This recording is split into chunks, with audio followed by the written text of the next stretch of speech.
हरे कृष्णा माता जी। हरे कृष्ण हरे कृष्ण हरे कृष्ण माताजी। हरे कृष्ण हरे कृष्ण माता जी। हरे कृष्ण। नमो ओं विष्णुपादाय कृष्णप्रेष्ठाय भूतले श्रीमते जयपताक स्वामिन् इति नामिने।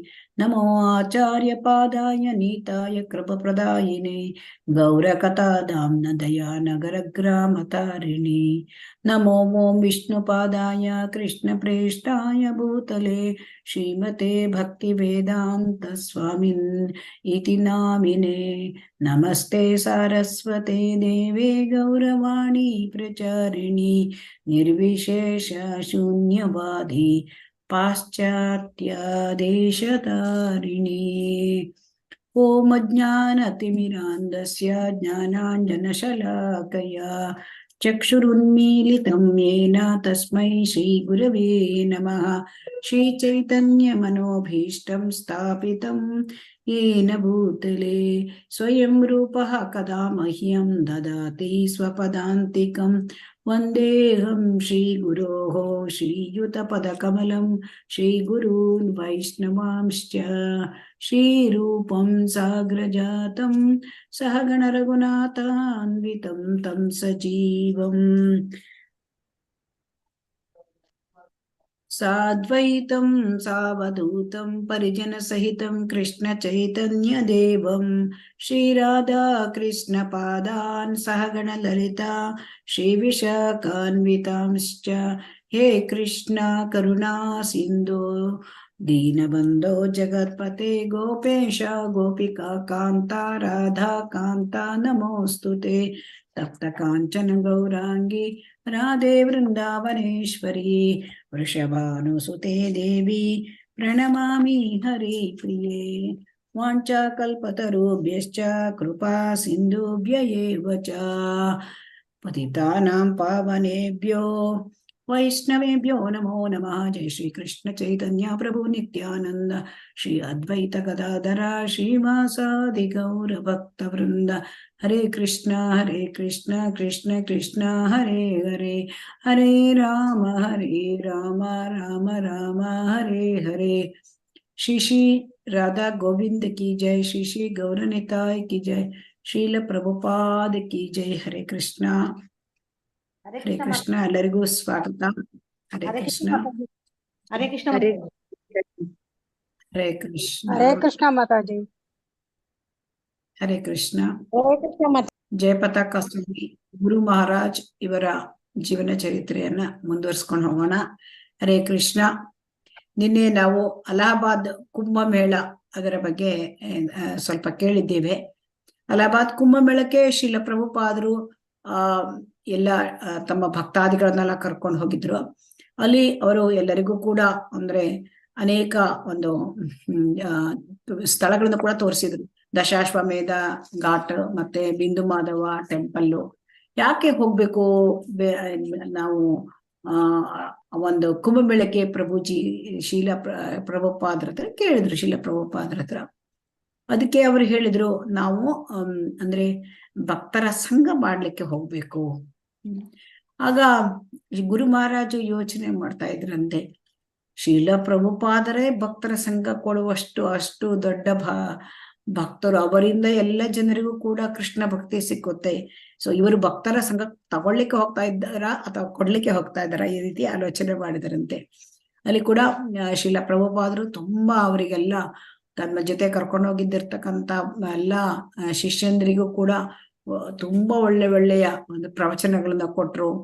ಆಮೇಲೆ ಅಲ್ಲಿ ಎಲ್ಲಾ ಕಡೆ ತಿರುಗಾಡಿಸಿದ್ರು. ಹಾಗೆ ಹೋಗ್ಬೇಕಾದ್ರೆ ಒಮ್ಮೆ ಏನಾಯ್ತಂತೆ ಅಂತಂದ್ರೆ, ಅಲ್ಲಿ ಅಂದ್ರೆ ಅವರು ಸ್ನಾನ ಮಾಡ್ಬೇಕಾದ್ರೆ ಒಮ್ಮೆ ಅಲ್ಲಿ ಘಾಟಲ್ಲಿ ಕುಂಭಮೇಳದಲ್ಲಿ ಸ್ನಾನ ಮಾಡ್ಬೇಕಾದ್ರೆ ನಾಗ ಸನ್ಯಾಸಿಗಳು ಬರ್ತಾರೆ.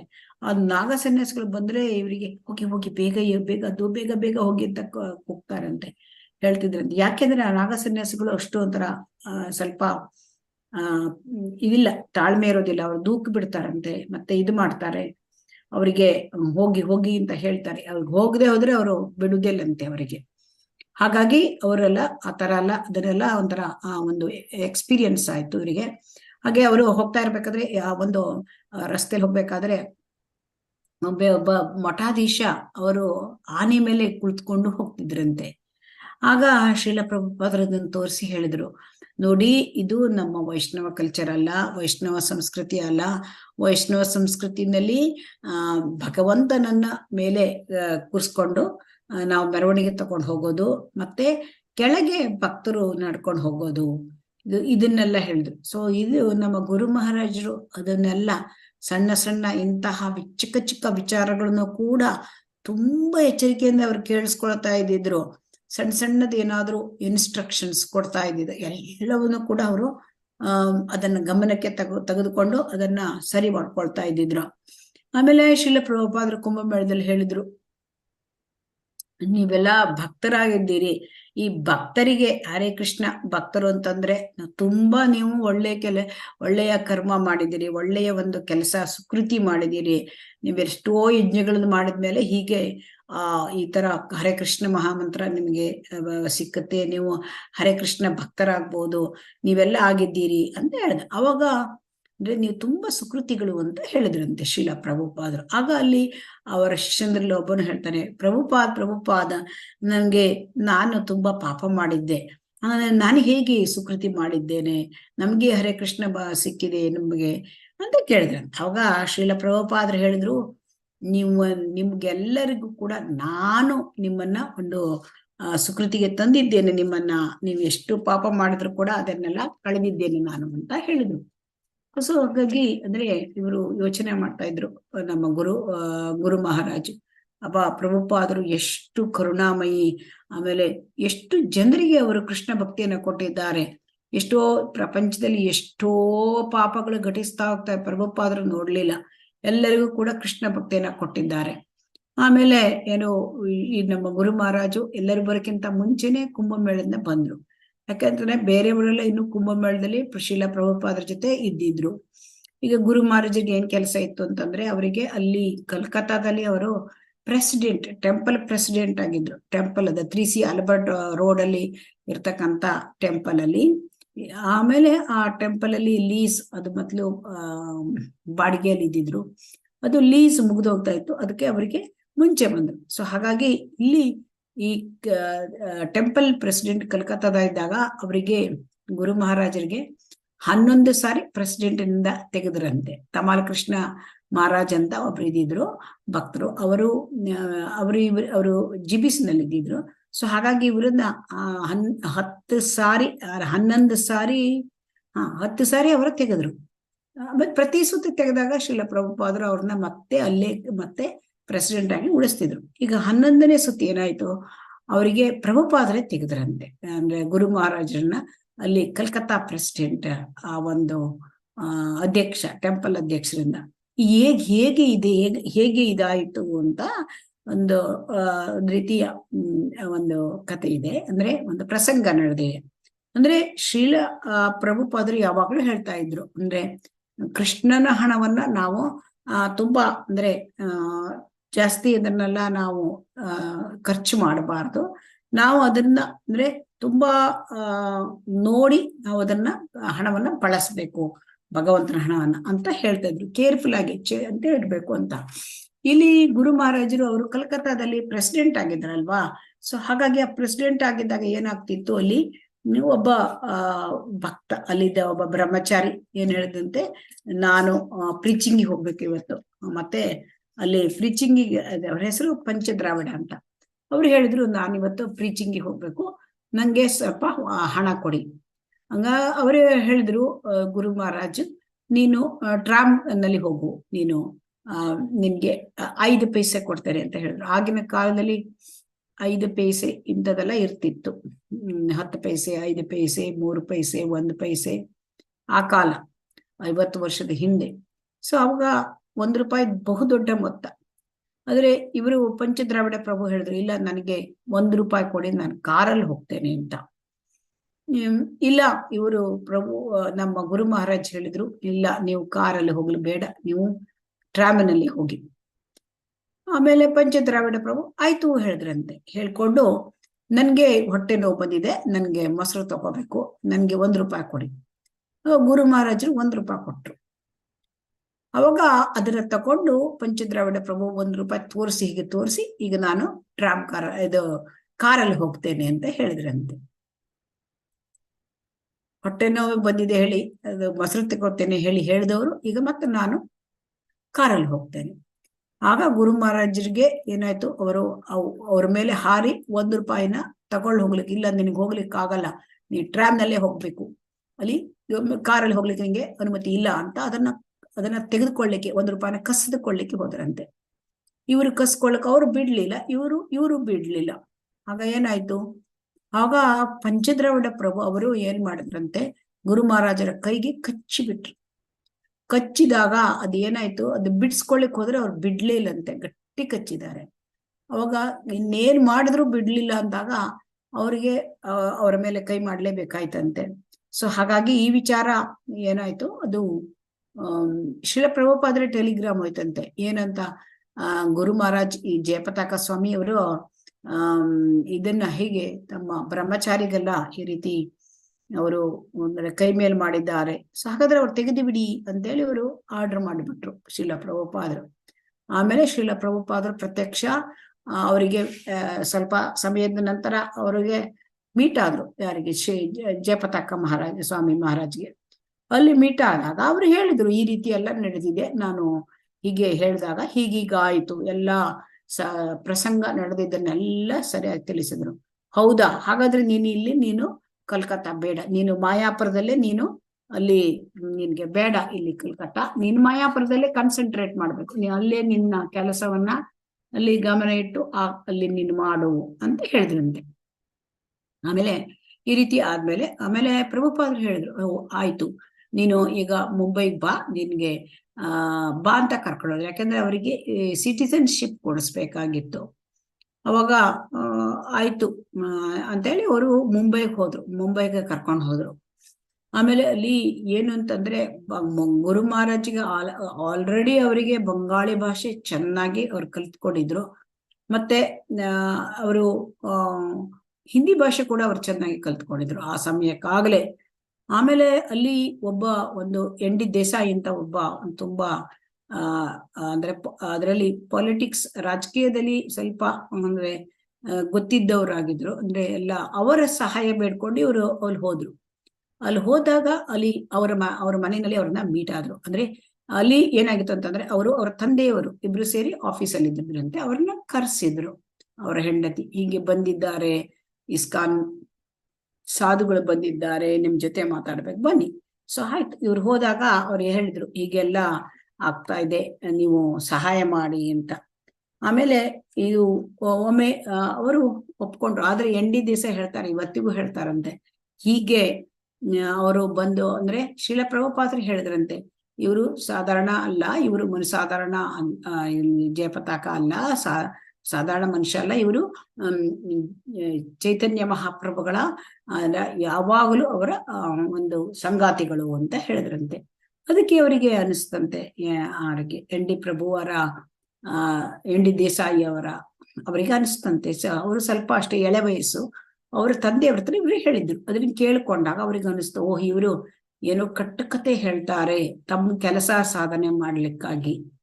ಆಮೇಲೆ ಅವರಿಗೆ ಅಂದ್ರೆ ಹಿಂಗಂತ ಆತರ ತಿಳ್ಕೊಂಡ್ರಂತೆ. ಆಮೇಲೆ ಅದನ್ನ ಯಾವಾಗಲೂ ಹೇಳ್ತಾರೆ, ಹೀಗೆ ಅವ್ರು ಹೇಳಿದ್ರು ಪ್ರಭುಪಾದರು, ಇವರು ಜಯಪತಾಕ ಸ್ವಾಮಿ ಎಟರ್ನಲ್ ಅಸೋಸಿಯೇಟ್ ಆಫ್ ಚೈತನ್ಯ ಮಹಾಪ್ರಭು ಅಂತ.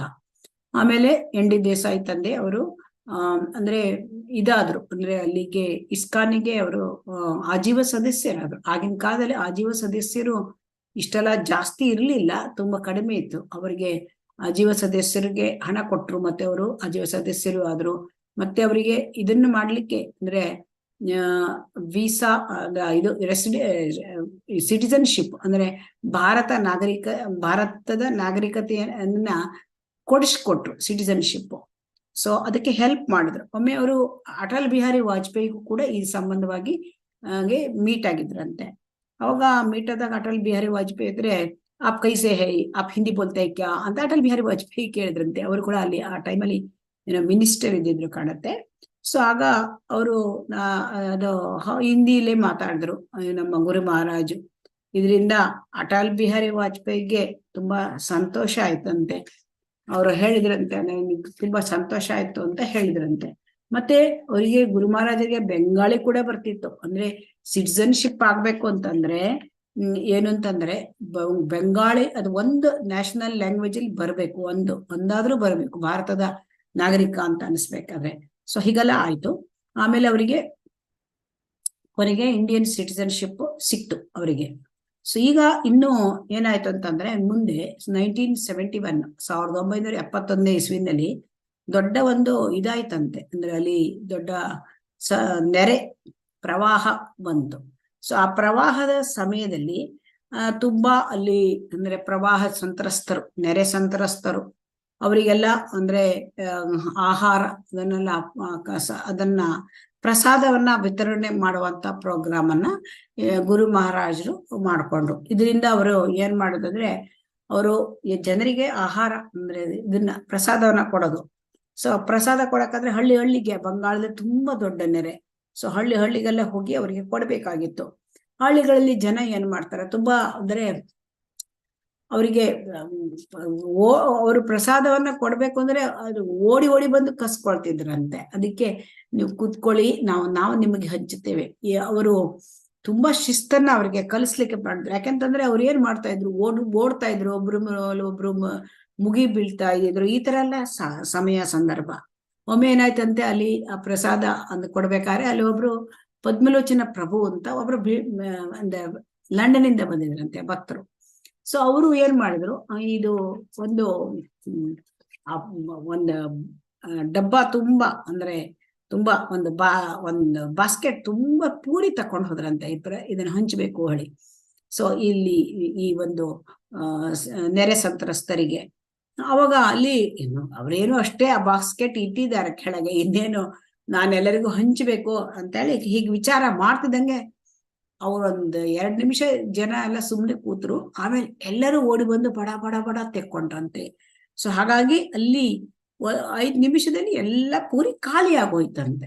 ಸೊ ಅವಾಗ ಗುರು ಮಹಾರಾಜರು ಅಂದ್ರು, ಓಹೋ, ಇದು ಇವರಿಗೆಲ್ಲ ಪೂರಿ ಎಲ್ಲ ನಾವು ಹಂಚೋದ್ ಬೇಡ, ನಾವು ಬರೀ ಕಿಚಡಿ ಹಂಚೋಣ ಅಂತ ಅವ್ರು ತಿಳ್ಕೊಂಡ್ರಂತೆ. ಯಾಕೆಂದ್ರೆ ಅವ್ರು ಮೊದ್ಲು ಕಿಚಡಿ ಮತ್ತೆ ಪೂರಿ ಅದೆಲ್ಲ ಕೊಡ್ತಾ ಇದ್ದಿದ್ರು. ಸೊ ಈಗ ಅದನ್ನ ಅವರು ಇನ್ನಾಯ್ತು, ಈ ತರ ಎಲ್ಲ ಹಳ್ಳಿಗಳಲ್ಲಿ ಈ ತರ ಹಂಚಿದ್ರೆ ಅದು ಸರಿಯಾಗೋದಿಲ್ಲ, ನಾವು ಬರೀ ಕಿಚಡಿ ಹಂಚೋಣ ಅಂತ. ಸೊ ಹೀಗಾಗಿ ಇಲ್ಲಿ ಇಸ್ಕಾನ್ ಅವರದ್ದು ಈ ರೀತಿಯಾದ ಒಂದು ನೆರೆ ಸಂತ್ರಸ್ತರಿಗೆ ಅದು ಪ್ರಸಾದವನ್ನ ಹಂಚೋದು ತುಂಬಾ ಚಲೋ ಪ್ರೋಗ್ರಾಮ್ ಆಯ್ತು ಇದರಿಂದ. ಸೊ ಇದನ್ನೆಲ್ಲ ತುಂಬಾ ಒಳ್ಳೆ ರೀತಿಯಿಂದ ನಡ್ಸ್ಕೊಂಡ್ ಬಂದ್ರು. ಆಮೇಲೆ ಒಂದ್ಸತಿ ಏನಾಯ್ತು, ಪ್ರಭುಪಾದರಿಗೆ ಒಂದು ಲೆಟರ್ ಸಿಕ್ತಂತೆ. ಏನಂತ ಬರೆದಿದ್ರು ಅಲ್ಲಿ, ಪಾಶ್ಚಿಮಾತ್ಯ ಒಂದು ಗಂಡ ಹೆಂಡತಿ ಅವ್ರು ಏನ್ ಹೇಳ್ತಿದ್ರು ಅಂದ್ರೆ, ನಾವು ತುಂಬಾ ಪ್ರಯತ್ನ ಪಡ್ತಾ ಇದ್ದೇವೆ ನಾವು ಕೃಷ್ಣ ಪ್ರಜ್ಞೆಯಲ್ಲಿ ಮುಂದುವರಿಯಕ್ಕೆ, ಆದ್ರೆ ನಮ್ಗೆ ಮಾಯೆ ಬಿಡ್ತಾ ಇಲ್ಲ, ನಮ್ಗೆ ಈ ಮಾಯೆಯಿಂದ ತಪ್ಪಿಸ್ಕೊಳ್ಳಿಕ್ಕೆ ಕಷ್ಟ ಆಗ್ತಾ ಇದೆ, ಈಗ ನೀವೇನಾದ್ರೂ ಸಹಾಯ ಮಾಡಿ ಅಂತ ನಾವು ತುಂಬಾ ಪ್ರಯತ್ನ ಮಾಡ್ತಾ ಇದ್ದೀವಿ, ತುಂಬಾ ನಮ್ಗೆ ಇಷ್ಟ ಇದೆ ಮುಂದುವರಿಬೇಕು, ನಾವು ಪ್ರಯತ್ನ ಮಾಡ್ತಾ ಇದ್ದೇವೆ. ಪ್ರಭುಪಾದ್ರಿಗೆ ಆ ಲೆಟರ್ ಬರೆದಿಟ್ಟಿದ್ರಂತೆ. ಆ ಲೆಟರ್ನ ಪ್ರಭುಪಾದರು ಎಲ್ಲರಿಗೂ ತೋರಿಸ್ತಾ ಇದ್ದಿದ್ರಂತೆ. ಮತ್ತೆ ಅವ್ರಿಗೆ ಕಣ್ಣಲ್ಲೇ ನೀರು ಬರ್ತಿತ್ತಂತೆ. ನೋಡಿ, ಒಬ್ಬ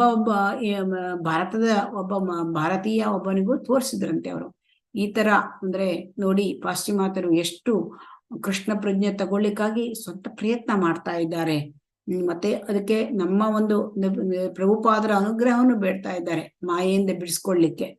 ಸೊ ಅದಕ್ಕೆ ಅಲ್ಲಿ ಇಂಡಿಯಾದ ಒಬ್ಬ ಮನುಷ್ಯ, ಭಾರತೀಯ ಮನುಷ್ಯ ಇದನ್ನ ಕೇಳ್ಕೊಂಡು ಹೇಳ್ತಾರಂತೆ, ನಾನಾದ್ರೂ ಭಾರತ ದೇಶದಲ್ಲಿ ಹುಟ್ಟಿದ್ದೇನೆ, ನನಗೆ ಭಾರತ ದೇಶದಲ್ಲಿ ಹುಟ್ಟಿದ್ರು ಅಂತಂದ್ರೆ ನಮ್ಗೆ ಇದು ಕಲ್ಚರ್ ಇದೆ, ರಾಮ ಕೃಷ್ಣ ಇದೆಲ್ಲ ಕಲ್ಚರ್ ಇದೆ ನಮ್ಗೆ. ಆದ್ರೂ ಕೂಡ ನಾನು ಕೃಷ್ಣ ಪ್ರಜ್ಞೆಯನ್ನ ಅಷ್ಟು ಸೀರಿಯಸ್ ಆಗಿ ನಾನು ತಗೊಳ್ತಾನೆ ಇಲ್ಲ. ಈರುಳ್ಳಿ ಬಿಡೋದು, ಬೆಳ್ಳುಳ್ಳಿ ಬಿಡೋದು, ಟೀ ಕಾಫಿ ಬಿಡೋದು, ಇದನ್ನೆಲ್ಲ ನಾನು ಇಷ್ಟು ಎಫರ್ಟೇ ಹಾಕ್ಲಿಲ್ಲ ಅಂತ ಹೇಳಿದ್ರಂತೆ. ಸೊ ಈ ರೀತಿ ಇನ್ಸಿಡೆಂಟ್ಸ್ ಅಂದ್ರೆ ಶ್ರೀಲ ಪ್ರಭುಪಾದರಿಗೆ ಅವರು ಇಷ್ಟು ಅಂದ್ರೆ ಪಾಶ್ಚಿಮಾತ್ಯ ಜನರಿಗೆ ಕೂಡ ಇಷ್ಟು ಕೃಷ್ಣ ಭಕ್ತಿಯನ್ನು ಹಂಚಲಿಕ್ಕಾಗಿ ಪ್ರಯತ್ನ ಮಾಡ್ತಾ ಇದ್ದಾರೆ ಅಂತ ಹೇಳಿ ಈ ನಮ್ಮ ಗುರು ಮಹಾರಾಜರಿಗೆ ತುಂಬಾ ಇನ್ಸಿಡೆಂಟ್ಸ್ ತುಂಬಾ ಅವ್ರ ಮನಸ್ಸಿಗೆ ಆಳಕ್ಕೆ ಹೋಯ್ತಂತೆ. ಗುರು ಮಹಾರಾಜ್ರದ್ದು ಅಂದ್ರೆ ಇದು ಈ ಇಂಪ್ರೆಷನ್ ಅಂದ್ರೆ ಪ್ರಭುಪಾದರು ಎಷ್ಟು ಕರುಣಾಮಯಿ, ಅವ್ರು ಹೇಗೆ ಜನರಿಗೆ ಇಷ್ಟೆಲ್ಲಾ ಜನರಿಗೆ ಅವರು ಕೃಷ್ಣ ಭಕ್ತಿ ಹಂಚುತ್ತಾರೆ, ಇದನ್ನೆಲ್ಲ ವಿಚಾರ ಮಾಡ್ತಾ ಇದ್ರಂತೆ. ಸೊ ಹಾಗೆ ಅವರಿಗೆ ಏನಾಯ್ತಂತಂದ್ರೆ ಶ್ರೀಲ ಪ್ರಭುಪಾದರು ಏನು ಅಂದ್ರೆ ಯಾರು ಕೃಷ್ಣ ಪ್ರಜ್ಞೆನ ಮಾಡ್ಲಿಕ್ಕೆ ಯಾರಿಗೆ ಅಷ್ಟು ಸುಲಭವಾಗಿ ಆಗೋದಿಲ್ಲ, ಯಾರು ಹೆಚ್ಚು ಪತಿತರಾಗಿದ್ದಾರೆ ಅವರ ಮೇಲೆ ಅವರು ಹೆಚ್ಚಿನ ಕರುಣೆ ತೋರಿಸ್ತಾ ಇದ್ದಿದ್ರು. ಸೊ ಅವರಿಗೆ ಅವರು ಹೆಚ್ಚು ಸಹಾಯ ಮಾಡ್ತಾ ಇದ್ರು. ಇದೇ ಗುಣ ನಮ್ಮ ಗುರು ಮಹಾರಾಜರಿಗೆ ಬಂದಿದೆ. ಅವರು ಕೂಡ ಯಾರು ಅಂದ್ರೆ ಕೃಷ್ಣ ಪ್ರಜ್ಞೆಯಲ್ಲಿ ಮುಂದುವರಿತಾರೆ, ಅವರಿಗೆ ಖುಷಿ, ನೀವು ಮುಂದುವರೆದಿದ್ದೀರಿ, ನೀವು ಮುಂದುವರ್ಕೊಂಡು ಹೋಗಿ ಅಂತ ಹೇಳ್ತಾರೆ. ಯಾರು ಕೃಷ್ಣ ಪ್ರಜ್ಞೆ ಬರ್ಲಿಕ್ಕೆ ಯಾರಿಗೆ ಕಷ್ಟ ಆಗ್ತದೆ ಅವರಿಗೆ ಅವರು ಹೆಚ್ಚು ತಮ್ಮ ಒಂದು ಅಂದ್ರೆ ಸಮಯ, ತಮ್ಮ ಮಾರ್ಗದರ್ಶನ ಮತ್ತೆ ಎಲ್ಲವೂ ಕೂಡ ಅವರ ಮೇಲೆ ಕರುಣೆ ಇದೆಲ್ಲ ತೋರಿಸ್ತಾರೆ ಈ ಗುರು ಮಹಾರಾಜರು. ಇದು ಶ್ರೀಲ ಪ್ರಭುಪಾದರಿಂದ ಅದೇ ತರ ಅವರು ಕಲ್ತ್ಕೊಂಡಿದ್ದಾರೆ. ಸೊ ಹಾಗಾಗಿ ಅವರಿಗೆ ಅಂದ್ರೆ ಯಾರು ಕೃಷ್ಣ ಪ್ರಜ್ಞೆಯಲ್ಲಿ ಬರ್ಲಿಕ್ಕೆ ಯಾರಿಗೆ ಕಷ್ಟ ಆಗ್ತಾ ಇದೆ ಅವರಿಗೆ ಅವರು ಹೆಚ್ಚಿನ ಒಂದು ಕರುಣೆಯನ್ನು ತೋರಿಸ್ತಾರೆ. ಸೊ ಹಾಗಾಗಿ ಇಲ್ಲಿ ಈ ರೀತಿ ನಡ್ಕೋತಾ ಬರ್ತಾ ಇತ್ತು ನಮ್ಮ ಗುರು ಮಹಾರಾಜರ ಜೀವನ. ಆಮೇಲೆ ಈಗ ಶ್ರೀಲ ಪ್ರಭುಪಾದರಿಗೆ ಒಮ್ಮೆ ಅವ್ರು ಏನ್ ಮಾಡಿದ್ರು, ಆ ಒಂದು ಎಲ್ಲ ಕಟ್ಟಡ ಲೋಟಸ್ ಬಿಲ್ಡಿಂಗ್ ತಯಾರಾಗ್ತಾ ಇತ್ತು. ಆ ಕಟ್ಟಡಕ್ಕಾಗಿ ಅವರು ಎಲ್ಲ ಬಂದಿದ್ದ ಅಂದ್ರೆ ಸಿಮೆಂಟು, ಕಬ್ಬಿಣ ಇದ್ರದ್ದೆಲ್ಲ ಪಿಕ್ಚರ್ ತೆಗೆದು ಒಂದು ಫೋಟೋ ತೆಗೆದು ಕಳಿಸ್ತಿದ್ದ, ರಿಪೋರ್ಟ್ ಮಾಡ್ತಿದ್ರು ಶ್ರೀಲ ಪ್ರಭುಪಾದರಿಗೆ. ನಾವು ಹೀಗೆಲ್ಲ ಪ್ರಯತ್ನ ಮಾಡ್ತಾ ಇದ್ದೇವೆ. ಆಮೇಲೆ ಅಲ್ಲಿ ಶ್ರೀಲ ಪ್ರಭುಪಾದರು ಹೇಳಿದ್ರಂತೆ, ಇಂಥ ಫೋಟೋ ಎಲ್ಲ ನನ್ಗೆ ಇಂಥದ್ರದ್ದೆಲ್ಲ ಬೇಡ, ನನ್ಗೆ ಟೆಂಪಲ್ ಫೋಟೋ ಕಳಿಸು, ಈ ಎಲ್ಲ ಸಿಮೆಂಟು ಕಬ್ಬಣ ಇದ್ರ ಫೋಟೋ ಕಳಿಸಿ ಬೇಡ, ಅಂದ್ರೆ ಆದಷ್ಟು ಬೇಗ ಅದು ಮಂದಿರ ನಿರ್ಮಾಣ ಆಗ್ಬೇಕು ಅಂತ. ಹೀಗೆ ಈ ರೀತಿ ನಡೀತು. ಆಮೇಲೆ 1972 ಇಸ್ವಿನಲ್ಲಿ ಅಲ್ಲಿ ರಾಧಾ ಮಾಧವ ಬಂತು ಮಾಯಾಪುರಕ್ಕೆ. ರಾಧಾ ಮಾಧವ ಅಂದ್ರೆ ಅಲ್ಲಿ ಒಬ್ಬ ಭಾರತೀಯ ಏನ್ ಮಾಡಿದ, ಅವನು 3 ಜೊತೆ ವಿಗ್ರಹ, ರಾಧಾ ಮಾಧವ ವಿಗ್ರಹವನ್ನ ಕೊಟ್ಟನಂತೆ ಅವರಿಗೆ, ಶ್ರೀಲ ಪ್ರಭುಪಾದರ ಇಸ್ಕಾನಿಗೆ. ಅದು ಒಂದು ರಾಧಾ ಮಾಧವ ಬರ್ಕ್ಲಿ ಹೋಯ್ತು, ಮತ್ತೊಂದು ರಾಧಾ ಮಾಧವ ಬಾಸ್ಟನಿಗೆ ಹೋಯ್ತು, ಅದು 3ನೇ ರಾಧಾ ಮಾಧವ ಅದನ್ನ ಶ್ರೀಲ ಪ್ರಭುಪಾದರು ಸ್ವತಃ ಅದನ್ನ ತಮ್ಮ ಜೊತೆ ತಂದು ಮಾಯಾಪುರಕ್ಕೆ ತಂದ್ರು. ಸೊ ಹಾಗಾಗಿ ಇಲ್ಲಿ ರಾಧಾ ಮಾಧವ ಮಾಯಾಪುರಕ್ಕೆ ಬಂದು ಈಗ 50 ವರ್ಷವೇ ಆಗ್ತಾ ಇದೆ. ಆಮೇಲೆ ದೊಡ್ಡ ರಾಧಾ ಮಾಧವ ಬಂದಿರೋದು 1980ನೇ ಇಸ್ವಿಯಲ್ಲಿ, ಈಗ ನಾವು ನೋಡ್ತಿರ್ತಕ್ಕಂಥ ರಾಧಾ ಮಾಧವ. ಆಮೇಲೆ ಅಲ್ಲಿ 86ನೇ ಇಸ್ವಿನಲ್ಲಿ 4 ಸಖಿಯರು ಬಂದ್ರು, ಅಷ್ಟ ಸಖಿಯರು ಇದ್ದಾರೆ ರಾಧಾ ಮಾಧವ ಜೊತೆ. ಅದೇ 4 ಸಖಿಯರು 86ನೇ ಇಸ್ವಿಯಲ್ಲಿ ಬಂದ್ರು. ಆಮೇಲೆ ಬೇರೆ ಸಖಿಯರು ನಿಧಾನವಾಗಿ ಅವರ ಒಂದು ಮೂರ್ತಿಗಳು ಬಂತು.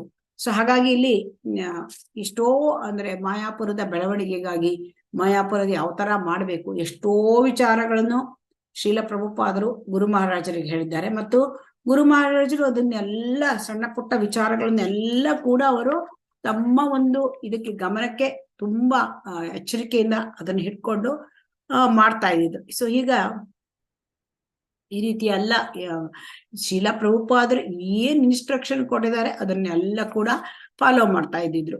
ಸೊ ಹಾಗಾಗಿ ಇಲ್ಲಿ ಈ ರೀತಿ ಅಂದ್ರೆ ಶ್ರೀಲ ಪ್ರಭುಪಾದರು ಒಮ್ಮೆ ಹೇಳಿದ್ರಂತೆ ಗುರು ಮಹಾರಾಜರಿಗೆ, ನೋಡಿ ಈಗ 50 ವರ್ಷದಲ್ಲಿ ಗೌಡಿಯ ಮಠ ಏನು ಮಾಡ್ಲಿಕ್ಕಾಗ್ಲಿಲ್ಲ, ಅದನ್ನ ನಾವು 2 ವರ್ಷದಲ್ಲಿ ಮಾಡೋಣ, ಅಂದ್ರೆ ಹೆಲ್ದಿ ಕಾಂಪಿಟೇಷನ್ ಹಂಗಂತ ಹೇಳಿದ್ರು. ಅಂದ್ರೆ ಶ್ರೀಲ ಪ್ರಭುಪಾದರಿಗೆ ಈ ತರ ಒಂಥರ ಎನ್ಕರೇಜಿಂಗ್ ಆಟಿಟ್ಯೂಡ್ ಅವರಿಗೆ ಗುರು ಮಹಾರಾಜರಿಗೆ ಕೊಡ್ತಾ ಇದ್ದಿದ್ರು ಅವ್ರ ಮೇಲೆ. ಆಮೇಲೆ ಗುರು ಮಹಾರಾಜರಿಗೆ ಒಮ್ಮೆ ಅನಿಸ್ತಂತೆ, ನನಗೆ ಅಂದ್ರೆ ಮಾಯಾಪುರದ ಮೇಲೆ ಜಾಸ್ತಿ ಅಟ್ಯಾಚ್ಮೆಂಟ್ ಬರ್ತಾ ಇದೆ, ಮೋಹ ಉಂಟಾಗ್ತಾ ಇದೆ, ಈಗ ಏನ್ ಮಾಡೋದು? ಶ್ರೀಲ ಪ್ರಭುಪಾದರಿಗೆ ಕೇಳಿದ್ರಂತೆ, ನನಗೀಗ ಮಾಯಾಪುರದ ಮೇಲೆ ತುಂಬಾ ಅಟ್ಯಾಚ್ಮೆಂಟ್ ಆಗ್ತಾ ಇದೆ, ಏನ್ ಮಾಡ್ಲಿ ಪ್ರಭುಪಾದ್ರೆ? ಅದಕ್ಕೆ ಅವ್ರು ಹೇಳಿದ್ರು, ಈಗ ಏನೂ ಅಟ್ಯಾಚ್ಮೆಂಟ್ ಇಲ್ಲದೆ ಇರ್ಲಿಕ್ಕೆ ಯಾರಿಗೂ ಸಾಧ್ಯ ಇಲ್ಲ. ಒಂದೇ ಮಾಯಾಗ ಅಟ್ಯಾಚ್ ಆಗ್ಬೇಕು, ಇಲ್ಲ ಕೃಷ್ಣನ್ಗೆ ಅಟ್ಯಾಚ್ ಆಗ್ಬೇಕು. ಸೊ ಹಾಗಾಗಿ ಈಗ ನೀನು ಮಾಯಾಪುರದಲ್ಲಿ ಸೇವೆ ಮಾಡ್ತಾ ಇದೀಯ, ಅಲ್ಲಿ ಅಂದ್ರೆ ನನ್ಗೆ ಕಾಣ್ತದೆ ನೀನು ಅಂದ್ರೆ ಇಲ್ಲಿ ಯಾರು ಚೈತನ್ಯ ಮಹಾಪ್ರಭುಗಳ ಅವರ ಪಾದ ಕಮಲದ ಒಂದು ಧೂಳಿಗೆ ನಿನಗೆ ಅಟ್ಯಾಚ್ ಆಗೋಗಿದೆ ಅಂತ ಕಾಣುತ್ತೆ. ಸೊ ಅದು ಬಹಳ ಒಳ್ಳೇದು ಅಂತ ಹೇಳಿದ್ರಂತೆ.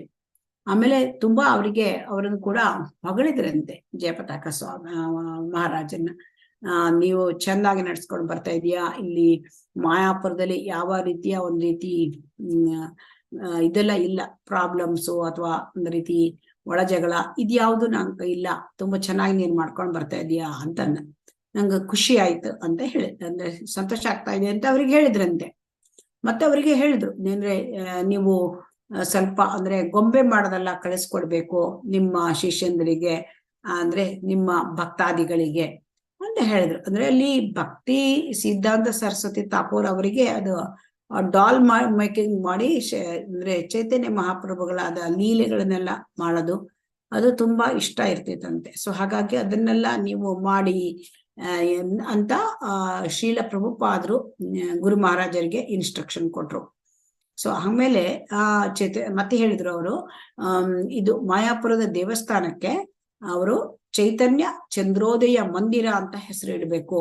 ಅಂದ್ರೆ ಮಾಯಾಪುರದಲ್ಲಿ ಈಗ ಅಷ್ಟಸಖಿಯರು ಮತ್ತೆ ರಾಧಾ ಮಾಧವ ಇದ್ದ ಆ ಟೆಂಪಲ್ ಚೈತನ್ಯ ಚಂದ್ರೋದಯ ಮಂದಿರ, ಅದಕ್ಕೆ ಚೈತನ್ಯ ಚಂದ್ರೋದಯ ಮಂದಿರ.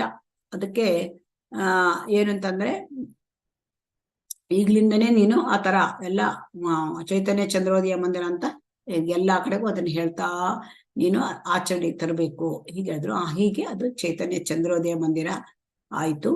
ಆಮೇಲೆ ಇಲ್ಲಿ ಒಮ್ಮೆ ಏನಾಯ್ತು, ಅಲ್ಲಿ ಅಂದ್ರೆ ಅವರ ಒಂದು ಮಾಯಾಪುರದಲ್ಲಿ ಏನಾಯ್ತು, ಬ್ರಹ್ಮಚಾರಿಗಳ ಒಂದು ಇದಿರ್ತದೆ ಆಶ್ರಮ, ಅಲ್ಲಿ ಏನಾಯ್ತು, ಒಬ್ಬ ಬ್ರಹ್ಮಚಾರಿ ಶ್ರೀಧರ ದಾಸ ಅಂತ ಅವ್ರು ಏನ್ ಮಾಡಿದ್ರಂತೆ, ಒಂದು ಪುರಿ ಮಾಡುವ ಒಂದು ಯಂತ್ರ ತಗೊಂಡ್ಬಂದ್ರು, ಪುರಿ ಮೇಕಿಂಗ್ ಮಷೀನ್. ಆ ಪುರಿ ಮೇಕಿಂಗ್ ಮಿಷಿನ್ ಅಲ್ಲಿ ತುಂಬಾ ಸುಲಭ ಆಗ್ತಿತ್ತಂತೆ. ಪುರಿ ಅಂದ್ರೆ ಹಿಟ್ಟು ಹಾಕಿದ್ರೆ ಪುರಿಯಾಗಿ ಬರ್ತಿತ್ತಂತೆ, ಗರಿಗರಿಯಾದ ಪುರಿ. ಅದು ಅದದ್ದೆಲ್ಲ ಬ್ರಹ್ಮಚಾರಿಗಳೆಲ್ಲ ಮತ್ತೆ ಕೂತ್ಕೊಂಡು ಸನ್ಯಾಸಿಗಳೆಲ್ಲ ಕೂತ್ಕೊಂಡು ಅದು ಸಂತೋಷದಿಂದ ತಿಂತಾ ಇದ್ರಂತೆ.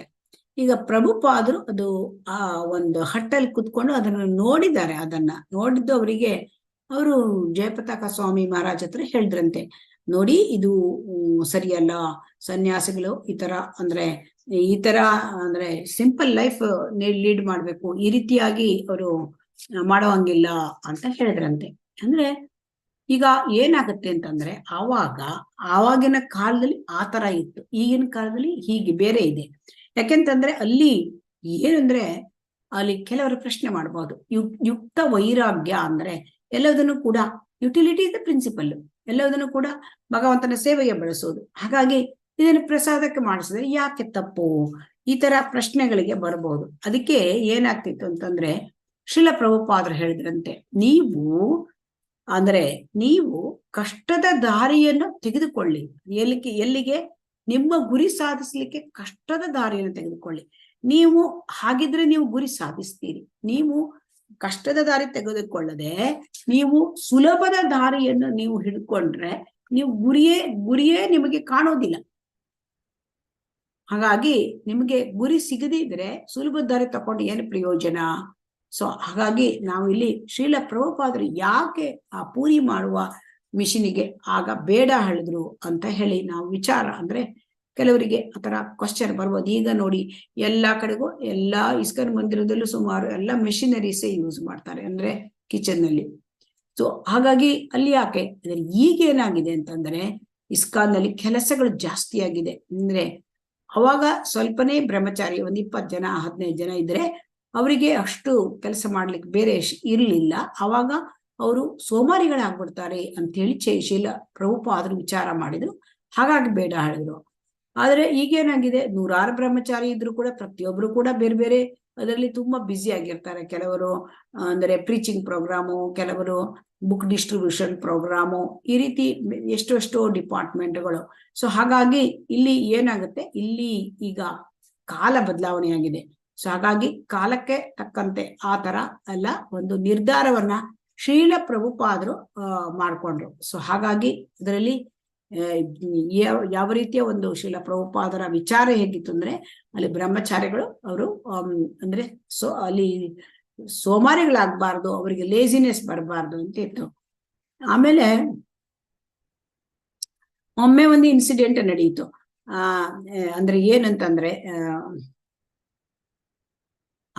ಕೆಲವು ಅಲ್ಲಿ ಶಿಲ ಪ್ರಭುಪಾದರು ನೋಡಿದ್ರಂತೆ ಒಂದ್ ದಿವಸ ಮಾಯಾಪುರದಲ್ಲಿ. ಅಲ್ಲಿ ಏನಾಯ್ತು ಅಂತ ಕೇಳಿದ್ರೆ, ಕೆಲವು ಮಕ್ಕಳು ಅದು ಪ್ರಸಾದ ಅಲ್ಲ, ಅದು ನಾಯಿ ಬಿಟ್ಟಿದ್ದ ಪ್ರಸಾದಕ್ಕೆ, ಅಂದ್ರೆ ಪ್ರಸಾದ ಹೆಚ್ಚಾಗಿದ್ದೇನೋ ಏನೋ ಗೊತ್ತಿಲ್ಲ, ಅದನ್ನ ಅವರು ಮಕ್ಕಳು ಕಚ್ಚಾಡ್ತಾ ಇದ್ರಂತೆ ಪ್ರಸಾದಕ್ಕಾಗಿ.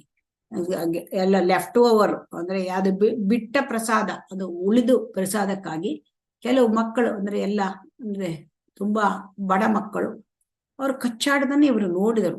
ಆಮೇಲೆ ಅವರು ಶಿಲ ಪ್ರಭುಪಾದರು ಹೇಳಿದ್ರು, ನೀವು ಅಂದ್ರೆ ಅದು ಫುಡ್ ಫಾರ್ ಲೈಫ್ ಪ್ರೋಗ್ರಾಮ್, ಅಂದ್ರೆ ಜೀವನಕ್ಕೆ ಆಹಾರ ಜೀವನಕ್ಕಾಗಿ ಆಹಾರ ಅಂತೇಳಿ ಒಂದು ಪ್ರೋಗ್ರಾಮ್ ಮಾಡಿ.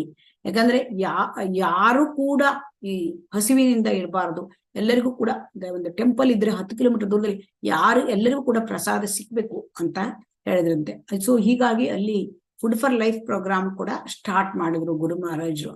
ಅಂದ್ರೆ ಮೊದಲು ಸುಮಾರು ಒಂದು 200 ಜನ ಬರ್ತಾ ಇದ್ರು, ಆಮೇಲೆ ಜಾಸ್ತಿ ಬರ್ಲಿಕ್ಕೆ ಶುರು ಮಾಡಿದ್ರು. ಸೊ ಹಾಗಾಗಿ ಅವರು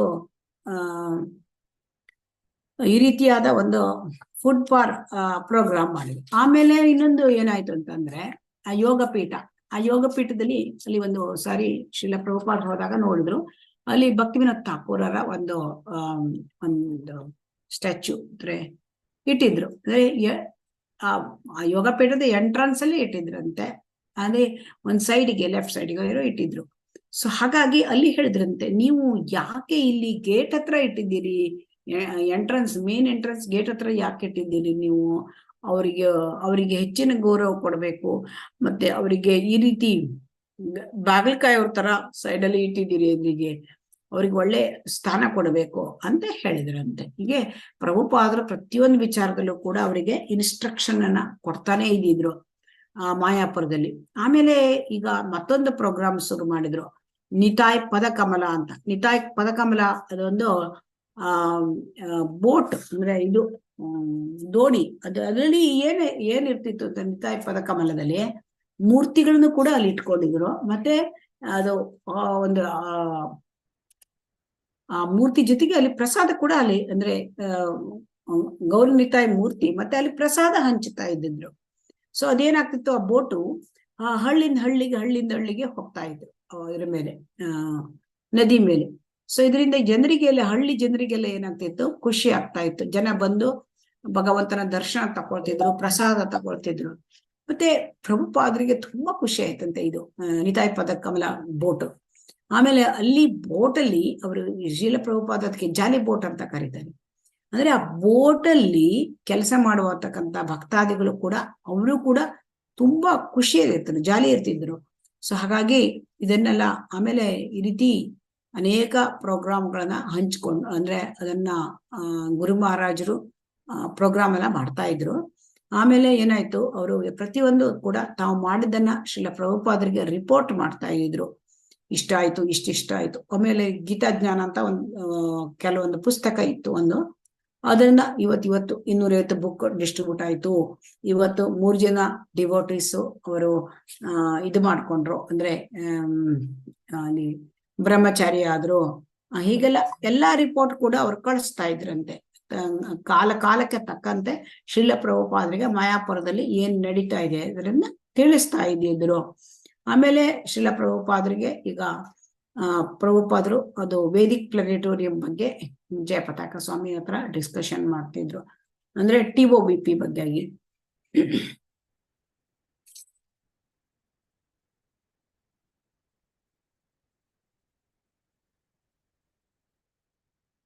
TOBP ಬಗ್ಗೆ ಮಾತಾಡ್ತಿದ್ರು. ಆಮೇಲೆ ಇಲ್ಲಿ TOBP ಅಂತಂದ್ರೆ ಅದು Vedic planetarium, temple of Vedic planetarium. ಅವರು ಶ್ರೀಧರ ಮಹಾರಾಜ್ ಅವ್ರ ಜೊತೆಗೆ ಅವ್ರ ಗಾಡ್ ಬ್ರದರು ಶಿಲ ಪ್ರಭುಪಾದರದು, ಅವ್ರ ಜೊತೆಗೆ ಹೇಳಿದ್ರು ಜಯಪತಾಕ ಸ್ವಾಮಿ ಇದ್ದಾರೆ, ಅವ್ರ ಜೊತೆ ಎಲ್ಲ ಇಲ್ಲಿ ಈ ವೇದಿಕ್ ಪ್ಲಾನೆಟೋರಿಯಂ ಮಾಡ್ಬೇಕು, ಹೀಗೆ ಎಲ್ಲ ಹೇಳಿದ್ರು. ಆಮೇಲೆ ಈಗ ಮತ್ತೊಂದು ಇದಾಯ್ತು, ಭಕ್ತಿ ವಿನೋದ ಸ್ವಾಮಿ ಚಾರಿಟಿ ಟ್ರಸ್ಟ್ ಅಂತ ಮಾಡಿದ್ರು. ಆ ಚಾರಿಟಿ ಟ್ರಸ್ಟ್ ಭಕ್ತಿ ವಿನೋದ ಸ್ವಾಮಿ ಚಾರಿಟಿ ಟ್ರಸ್ಟ್ ಅಲ್ಲಿ ಪ್ರಭುಪಾದರು ಏನ್ ಮಾಡಿದ್ರು,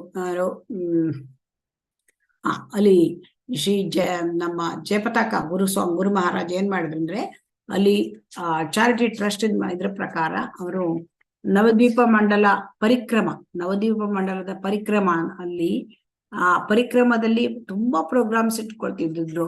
ಮತ್ತೆ ಅದೊಂದೇ ಅಲ್ಲ, ಆ ನವದ್ವೀಪ ಧಾಮದ ಸುತ್ತಮುತ್ತಲು ಇರತಕ್ಕಂತ ಆಚಾರ್ಯರುಗಳು ಇರ್ತಕ್ಕಂತ, ಅಂದ್ರೆ ಆಚಾರ್ಯರಿಗೆ ಸಂಬಂಧಪಟ್ಟ ಹಿಂದಿನ ಸಂಪ್ರದಾಯದ ಆಚಾರ್ಯರುಗಳು, ಅಂದ್ರೆ ಇಲ್ಲಿ ನರೋತ್ತಮ ದಾಸ್ ಥಾಕೂರ, ಲೋಚನ ದಾಸ್ ಥಾಕೂರ, ಹಾಗಾಗಿ ಅಂತಹ ಆಚಾರ್ಯರುಗಳಿಗೆ ಸಂಬಂಧಪಟ್ಟ ಸ್ಥಳ ಅಲ್ಲಿ. ಅಂದ್ರೆ ಇಲ್ಲಿ ಕೃಷ್ಣರಾಜ ಕವಿರಾಜ ಗೋಸ್ವಾಮಿ, ಸೊ ಇಂಥವರ ಸ್ಥಳ, ಅವರಿಗೆ ಸಂಬಂಧಪಟ್ಟ ಸ್ಥಳ. ಅಲ್ಲಿ ಶ್ರೀಪಾದವನ್ನ ಅದರ ರಚಿಸಿದ್ದೆ. ಅಂದ್ರೆ ತುಂಬಾ ಸಣ್ಣ ಸಣ್ಣ ಹಳ್ಳಿಗಳು ಅಲ್ಲೆಲ್ಲ ಹೋಗಿ ಅವರು ನಮ್ಮ ಗುರು ಮಹಾರಾಜರು ಅಂದ್ರೆ ಮಂಟಪವನ್ನ ಕಟ್ಟೋದು, ಅಲ್ಲಿ ಆ ಮಂಟಪದಲ್ಲಿ ಮತ್ತೆ ಅಲ್ಲಿ ಅದು ಒಂದು ಶ್ರೀಪಾದವನ್ನ ಮಾಡೋದು, ಮತ್ತೆ ಅಲ್ಲಿ ಗುರು ಮಹಾರಾಜರ ಹೆಸರು ಬರ್ಕೊಂಡು ಆಮೇಲೆ ಅಲ್ಲಿ ಅಂದ್ರೆ ಇದು ಭಕ್ತಿ ವಿನೋದ ಟ್ರಸ್ಟ್ ಅದನ್ನ ಆ ಹೆಸರು ಎಲ್ಲ ಹಳ್ಳಿಗಳಲ್ಲಿ ಮಾಡಿದ್ರಂತೆ. ಸೊ ಅಂದ್ರೆ ಇದು ತುಂಬಾ ದೊಡ್ಡ ಕೆಲಸ. ಎಷ್ಟೋ ಇಂಟೀರಿಯರ್ ಹಳ್ಳಿಗಳು ಅಂದ್ರೆ ಬಂಗಾಳದಲ್ಲಿ, ಪಶ್ಚಿಮ ಬಂಗಾಳದಲ್ಲಿ. ಸೊ ಅಲ್ಲಿ ಅಂದ್ರೆ ಗೌಡಿಯ ವೈಷ್ಣವದ ಆಚಾರ್ಯರುಗಳು ಅವರ ಪಾದ. ಸೊ ಅಲ್ಲಿ ಅದೆಲ್ಲ ಮಂಟಪದಲ್ಲಿ ಇಟ್ಟು ವೈಷ್ಣವ ಆಚಾರನೆಲ್ಲ ಯಾವ್ಯಾವ ಡಿಫ್ರೆಂಟ್ ಬೇರೆ ಬೇರೆ ಹಳ್ಳಿಗಳಲ್ಲಿದ್ದ ಅಲ್ಲೆಲ್ಲ ಅದರಲ್ಲೂ ಕೂಡ ಶ್ರೀಪಾದವನ್ನ ಅವರು ಅಲ್ಲಿ ಮಾಡಿದ್ರು. ಇದು ಬಹಳ ದೊಡ್ಡ ಪ್ರೋಗ್ರಾಮ್ ಮಾಡಿದ್ರು ಅವರು. ಆಮೇಲೆ ಜೈಲ್ ಪ್ರೀಚಿಂಗ್ ಪ್ರೋಗ್ರಾಮ್ ಮಾಡಿದ್ರು. ಜೈಲ್ ಪ್ರೀಚಿಂಗ್ ಪ್ರೋಗ್ರಾಮ್ ಏನಾಯ್ತು ಅಂತಂದ್ರೆ, ಒಮ್ಮೆ ವೃಂದಾವನಕ್ಕೆ ಗುರು ಮಹಾರಾಜರು ಹೋಗಿದ್ರು. ಅವರಿಗೆ ಇಲ್ಲಿ ಏನೋ ಒಂದ್ ಸ್ವಲ್ಪ ಪ್ರಾಬ್ಲಮ್ ಆಗಿ, ಒಂದೇನೋ ಗಲಾಟೆಯಾಗಿ ಅವ್ರಿಗೆ ಅಂದ್ರೆ ಕೆಲವು ಭಕ್ತಾದಿಗಳಿಗೆ ಫೈಟಿಂಗ್ ಏನೋ ಆಯ್ತಂತೆ ಮುಸ್ಲಿಮರ ಜೊತೆ. ಸೊ ಅವಾಗ ಅವ್ರನ್ನ ಅರೆಸ್ಟ್ ಆದ್ರು ಭಕ್ತರು ಕೆಲವರು. ಸೊ ಅವಾಗ ಗುರು ಮಹಾರಾಜರು ಮತ್ತೆ ಬಂದ್ರು. ಆಮೇಲೆ ಅವರು ಜೈಲಿಗೆ ಹೋಗಿ ವಿಚಾರಿಸಿದ್ರು. ಅಂದ್ರೆ ಭಕ್ತರು ಇದ್ದಿದ್ರು. ಹೋಗುವಾಗ ಅವರು ಪ್ರಸಾದವನ್ನು ತೆಗೆದುಕೊಂಡು ಹೋದ್ರು. ಪ್ರಸಾದ ಅಂದ್ರೆ ಅದು ಸ್ವಲ್ಪ ತೆಗೆದುಕೊಂಡಿಲ್ಲ, ತುಂಬಾ ಜಾಸ್ತಿ ಪ್ರಸಾದ ತಗೊಂಡು ಹೋಗಿ ಅಲ್ಲಿ ಜೈಲಿನಲ್ಲಿದ್ದ ಭಕ್ತರ ಜೊತೆಗೆ ಉಳಿದ ಎಲ್ಲರಿಗೂ ಕೂಡ ಪ್ರಸಾದವನ್ನ ಕೊಟ್ರು. ಸೊ ಅವಾಗ ಅವರಿಗೆ ನೆನಪಾಯ್ತಂತೆ, ಹರಿದಾಸ್ ಥಾಕೂರು ಅವರು ಕೂಡ ಜೈಲಲ್ಲಿ ಹೋಗಿದ್ರು. ಅವರಿಗೆ ಎಷ್ಟು ಇದನ್ನ ಅಂದ್ರೆ 21 ಮಾರ್ಕೆಟ್ ಪ್ಲೇಸ್ ಅಲ್ಲಿ ಅವರಿಗೆ ಇದು ಮಾಡಿದ್ರು, ಅವರ ಮೇಲೆ ಹಲ್ಲೆ ಆಗಿತ್ತು ಹರಿದಾಸ್ ಥಾಕೂರ ಮೇಲೆ. ಸೊ ಆ ಸಮಯದಲ್ಲಿ ಕೂಡ ಅವರು ಜೈಲಿಗೆ ಹೋದಾಗ, ಅವರು ಜೈಲಿಗೆ ಹಾಕಿದ್ದಾಗ ಹರಿದಾಸ್ ಥಾಕೂರ್ ಜೈಲಲ್ಲಿ ಇದ್ರು. ಆದರೆ ಜೈಲಲ್ಲಿ ಇದ್ದವರು ಎಲ್ಲರಿಗೂ ಹರಿದಾಸ್ ಥಾಕೂರ್ ಅಸೋಸಿಯೇಷನ್ ಸಂಘ ಸಿಕ್ಕಿತು. ಸೊ ಹಾಗಾಗಿ ಅದೇ ರೀತಿ ಇಲ್ಲಿ ಪ್ರಸಾದ ಮೂವ್ಮೆಂಟ್ ಸ್ಟಾರ್ಟ್ ಆಯ್ತು, ಪ್ರಸಾದ ಜೈಲ್ ಪ್ರೀಚಿಂಗ್ ಪ್ರೋಗ್ರಾಮ್. ಸೊ ಅದಕ್ಕೆ ಪ್ರಭುಪಾದರಿಗೆ ತುಂಬಾ ಖುಷಿ ಆಯ್ತಂತೆ. ಗುರು ಮಹಾರಾಜ್ ಇವರು ಜಯಪತಾಕ ಸ್ವಾಮಿ ಇವರು ಗುರು ಮಹಾರಾಜ್ ಅವರು ಇಷ್ಟೊಂದು ಅಂದ್ರೆ ಒಳ್ಳೆ ಪ್ರೋಗ್ರಾಮ್ ಮಾಡ್ತಾ ಇದ್ದಾರೆ. ಜೈಲಿಗೆ ಪ್ರಸಾದ ಹಂಚೋದು, ಪ್ರೀಚಿಂಗ್ ಮಾಡೋದು, ಅಂದ್ರೆ ನಾನಿದ್ರು ಕೂಡ ಅದನ್ನೇ ಮಾಡ್ತಾ ಇದ್ದೆ ಅಂತ ಹೇಳಿದ್ರಂತೆ. ಸೊ ಹಾಗಾಗಿ ಇದು ಜೈಲ್ ಪ್ರೀಚಿಂಗ್ ಪ್ರೋಗ್ರಾಮ್ ಅನ್ನ ಗುರು ಮಹಾರಾಜರು ಈ ರೀತಿ ಸ್ಟಾರ್ಟ್ ಮಾಡಿದ್ರು.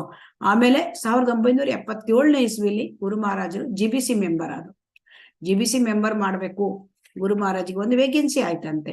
ಸೊ ಅವರಿಗೆ GBC ಮೆಂಬರ್ ಮಾಡ್ಬೇಕು ಅಂತ ಶ್ರೀಲ ಪ್ರಭುಪಾದರು ಹೇಳಿ ಆಮೇಲೆ ಅವ್ರನ್ನ GBC ಮೆಂಬರ್ ಅಂದ್ರೆ ಅವರಿಗೆ ಇಷ್ಟು ಮೊದಲು ವೆಸ್ಟ್ ಬಂಗಾಳದ GBC ಮೆಂಬರು, OBC ಅಲ್ಲ ಅವರು ವೆಸ್ಟ್ ಬೆಂಗಾಲು, ಮತ್ತೆ ಒರಿಸ್ಸಾ, ಅದು ಮತ್ತೆ Assam, south India, east India, ಇದಕ್ಕೆಲ್ಲರಿಗೂ GBC ಮೆಂಬರ್ ಆದ್ರು. ಅದೊಂದೇ ಅಲ್ಲ, ವೆಸ್ಟರ್ನ್ ಕಂಟ್ರೀಸ್ ಕೆಲವಕ್ಕೂ ಕೂಡ ಅವರು GBC ಮೆಂಬರ್ ಆದ್ರು. South America, so many places ಅವರು GBC ಮೆಂಬರ್ ಆದ್ರು. ಆಮೇಲೆ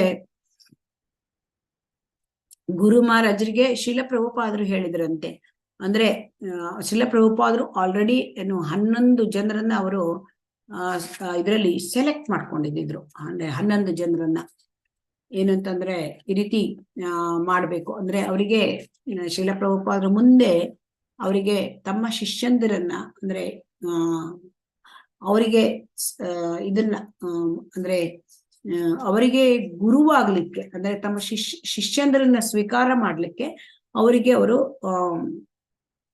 ಅಧಿಕಾರ ಕೊಡ್ಲಿಕ್ಕಾಗಿ ಅವರು ವಿಚಾರ ಮಾಡ್ತಾ ಇದ್ದಿದ್ರು. ಆ ರೀತಿ 11 ಜನರಿಗೆ ಶ್ರೀಲ ಪ್ರಭುಪಾದರು 11 ಜನ ಅವರ ಸನ್ಯಾಸಿ ಶಿಷ್ಯಂದರಿಗೆ ಅವ್ರು ಹೇಳಿದ್ರಂತೆ, ನಾನಿರುವಾಗಲೇ ನೀವು ಸ್ವಲ್ಪ ನನ್ನ ಪರವಾಗಿ ನೀವು ಶಿಷ್ಯರನ್ನ ಸ್ವೀಕರಿಸಿ ಅಂತ ಹೇಳಿದ್ರಂತೆ. ಆದ್ರೆ ನಾನು ಹೋದ್ಮೇಲೆ ನೀವು ಶಿಷ್ಯರನ್ನ ಸ್ವೀಕರಿಸ್ಬೇಕು, ಈಗ ನನ್ನ ಪರವಾಗಿ ನೀವು ಕೆಲಸ ಮಾಡಿ ಹೇಳಿದ್ರಂತೆ. ಸೊ ಅಲ್ಲಿ ಗುರು ಮಹಾರಾಜರು ಕೂಡ ಅಲ್ಲಿ 11 ಸನ್ಯಾಸಿ ಶಿಷ್ಯರಲ್ಲಿ ಒಬ್ರು. ಸೊ ಹಾಗಾಗಿ ಈ ರೀತಿಯಾಗಿ ಅವರು ಈ 11 ಜನ ಅಂದ್ರೆ ಸನ್ಯಾಸಿಗಳು ಶ್ರೀಲ ಪ್ರಭುಪಾದರ ಶಿಷ್ಯಂದಿರು ಈ ರೀತಿ ಅವರು ಅಂದ್ರೆ ಶಿಷ್ಯರನ್ನು ಸ್ವೀಕಾರ ಮಾಡ್ಲಿಕ್ಕೆ ಅವರಿಗೆ ಶ್ರೀಲ ಪ್ರಭುಪಾದರು ಹೇಳಿದ್ರು. ಸೊ ಹಾಗಾಗಿ ಶ್ರೀಲ ಪ್ರಭುಪಾದರು 1977ನೇ ಇಸ್ವಿನಲ್ಲಿ ಅವರು ಇನ್ನೇನು ದೇಹ ಅಂದ್ರೆ ಈ ಶರೀರ ಬಿಡಬೇಕು, ದೇಹತ್ಯಾಗ ಮಾಡ್ಬೇಕು, ಅದಕ್ಕಿಂತ ಮುಂಚೆ ಅವರು ಏನ್ ಮಾಡಿದ್ರು, ಹಿಂದಿನ ದಿವಸ ಅವರು ಗುರು ಮಹಾರಾಜರು ಹೋಗಿದ್ರು, ಅವರಿಗೆ ಒಂದು ಚೆಕ್ ಕೊಟ್ರಂತೆ. ಮತ್ತೆ ಚೆಕ್ ಕೊಟ್ಟು ನೀವು ಮಾಯಾಪುರಕ್ಕೆ ಹೋಗಿ ಮತ್ತೆ ಮಾಯಾಪುರದಲ್ಲಿ ಅಲ್ಲಿ ಒಂದು ಭಜನಾ ಕುಟೀರ ಮಾಡಿ ನೀವು ಅಂತ ಹೇಳಿದ್ರಂತೆ. ಅಲ್ಲಿ ಭಜನಾ ಕುಟೀರ ಮಾಡ್ಲಿ ಆಯ್ತು ಅಂತ ಹೇಳಿ ಗುರು ಮಹಾರಾಜರು ಏನ್ ಮಾಡಿದ್ರು, ಜಯಪತಾಕ ಗುರು ಮಹಾರಾಜರು ಅವರು ಚೆಕ್ ಅನ್ನು ತೆಗೆದುಕೊಂಡು ಹೋದ್ರು. ಆಮೇಲೆ ಬರ್ದಿಸ್ ಅವ್ರೇನು ಕಲ್ಕತ್ತಾ ಅಂದ್ರೆ ಮಾಯಾಪುರ ರೀಚ್ ಆಗಿದ್ದಾರೆ ಅಷ್ಟೊತ್ತಿಗೆ ಮರ್ದಿಸ ಪತ್ರಿಕೆಯಲ್ಲಿ ನೋಡ್ತಾರೆ ಎಸಿ ಭಕ್ತಿ ವೇದಾಂತ ಸ್ವಾಮಿ ಪ್ರಭುಪಾದ ಅವರು ಇಹ ದೇಹವನ್ನು ತ್ಯಾಗ ಮಾಡಿದ್ದಾರೆ ಅಂತ. ಇದನ್ನು ಕೇಳಿ ಅವರಿಗೆ ತುಂಬಾ ಬೇಜಾರಾಯ್ತು. ಅಯ್ಯೋ, ನಾನು ಕೊನೆಯ ಕ್ಷಣದಲ್ಲಿ ಪ್ರಭುಪಾದರ ಹತ್ರ ಇರ್ಲಿಕ್ಕಾಗ್ಲಿಲ್ಲ, ಅವರಿಗೆ ನನ್ಗಂತೂ ಗೊತ್ತೇ ಇರ್ಲಿಲ್ಲ ಹೀಗೆ ಅವರು ಈಗ ಇಷ್ಟು ಬೇಗ ಈ ಒಂದು ಐಹಿಕ ಪ್ರಪಂಚನ ಬಿಡ್ತಾರೆ, ದೇಹತ್ಯಾಗ ಆಗುತ್ತೆ ಅವರದು, ಇದು ಗೊತ್ತೇ ಇಲ್ಲ ಅಂತ ಹೇಳ್ಕೊಂಡು ಆಮೇಲೆ ತಕ್ಷಣ ಅವರು ಅಲ್ಲಿಂದ ಕಲ್ಕತ್ತಾದಿಂದ ಇಲ್ಲಿ ಹೋದ್ರು.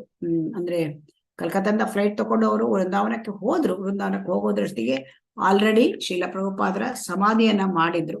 ಸೊ ಹಾಗಾಗಿ ಅವ್ರು ಏನ್ ಮಾಡಿದ್ರು, ಗುರು ಮಹಾರಾಜು ಶ್ರೀಲ ಪ್ರಭುಪಾದರು ಅವರು ಅವರ ಮೈ ಮೇಲೆ ಹಾಕಿದ್ದ ಪುಷ್ಪ ಅದನ್ನ ತೆಗೆದುಕೊಂಡು ಆಮೇಲೆ ಪುಷ್ಪ ಮತ್ತೆ ಕೆಲವೊಂದು ಐಟಮ್ಸ್ ಅವರದು ಸ್ಮರಣೆ ಮಾಡ್ಕೊಳ್ಳಿಕ್ಕಾಗಿ ಅದನ್ನ ತಕೊಂಡು ಒಂದು ಬಂಗಾರದ ಪೆಟ್ಟಿಗೆಯಲ್ಲಿ ಇಟ್ಕೊಂಡು ಮತ್ತೆ ಅದನ್ನ ಮಾಯಾಪುರಕ್ಕೆ ಬಂದ್ರು. ಮಾಯಾಪುರದಲ್ಲಿ ಅವ್ರು ಏನ್ ಮಾಡಿದ್ರು ಅಂದ್ರೆ ಪುಷ್ಪ ಸಮಾಧಿ ಅಂತ ಮಾಡಿದ್ದಾರೆ. ಈಗ ನಾವು ಅಲ್ಲಿ ಮಾಯಾಪುರದಲ್ಲಿ ನೋಡ್ತಕ್ಕಂಥ ಪುಷ್ಪ ಸಮಾಧಿಯನ್ನ ಅಂದ್ರೆ ಅವರು ಇದನ್ನ ಮಾಡಿದ್ರು, ಪುಷ್ಪ ಸಮಾಧಿಯನ್ನ ಮಾಡಿದ್ರು. ಸೊ ಹೀಗಾಗಿ ಗುರು ಮಹಾರಾಜರಿಗೆ ಜಯಪತಾಕ ಸ್ವಾಮಿ ಅವರಿಗೆ ಶ್ರೀಲ ಪ್ರಭುಪಾದರ ಅಗಲುವಿಕೆಯಿಂದ ತುಂಬಾ ದುಃಖ ಆಗಿತ್ತು ಮತ್ತು ಅದರಿಂದ ಚೇತರಿಸ್ಕೊಳ್ಳಿಕ್ಕೆ ಅವರಿಗೆ ಸುಮಾರು ಸಮಯವೇ ಆಯ್ತಂತೆ, ಸುಮಾರು ತಿಂಗಳುಗಳೇ ಬೇಕಾಯ್ತಂತೆ. ಆಮೇಲೆ 1978ನೇ ಇಸ್ವಿನಲ್ಲಿ ಅವರು ಶಿಷ್ಯತ್ವ ಸ್ವೀಕಾರ ಮಾಡ್ಲಿಕ್ಕೆ ಪ್ರಾರಂಭ ಮಾಡಿದ್ರು. 17 ಏಪ್ರಿಲ್ 1978ರಲ್ಲಿ ಅವರು ಮೊದಲೇ ಬಾರಿಗೆ ಅವರು ಶಿಷ್ಯರನ್ನ ಸ್ವೀಕಾರ ಮಾಡಿದ್ರು. ಅಲ್ಲಿ ಭದ್ರಕ್ನಲ್ಲಿ ಮಾಡಿದ್ರು.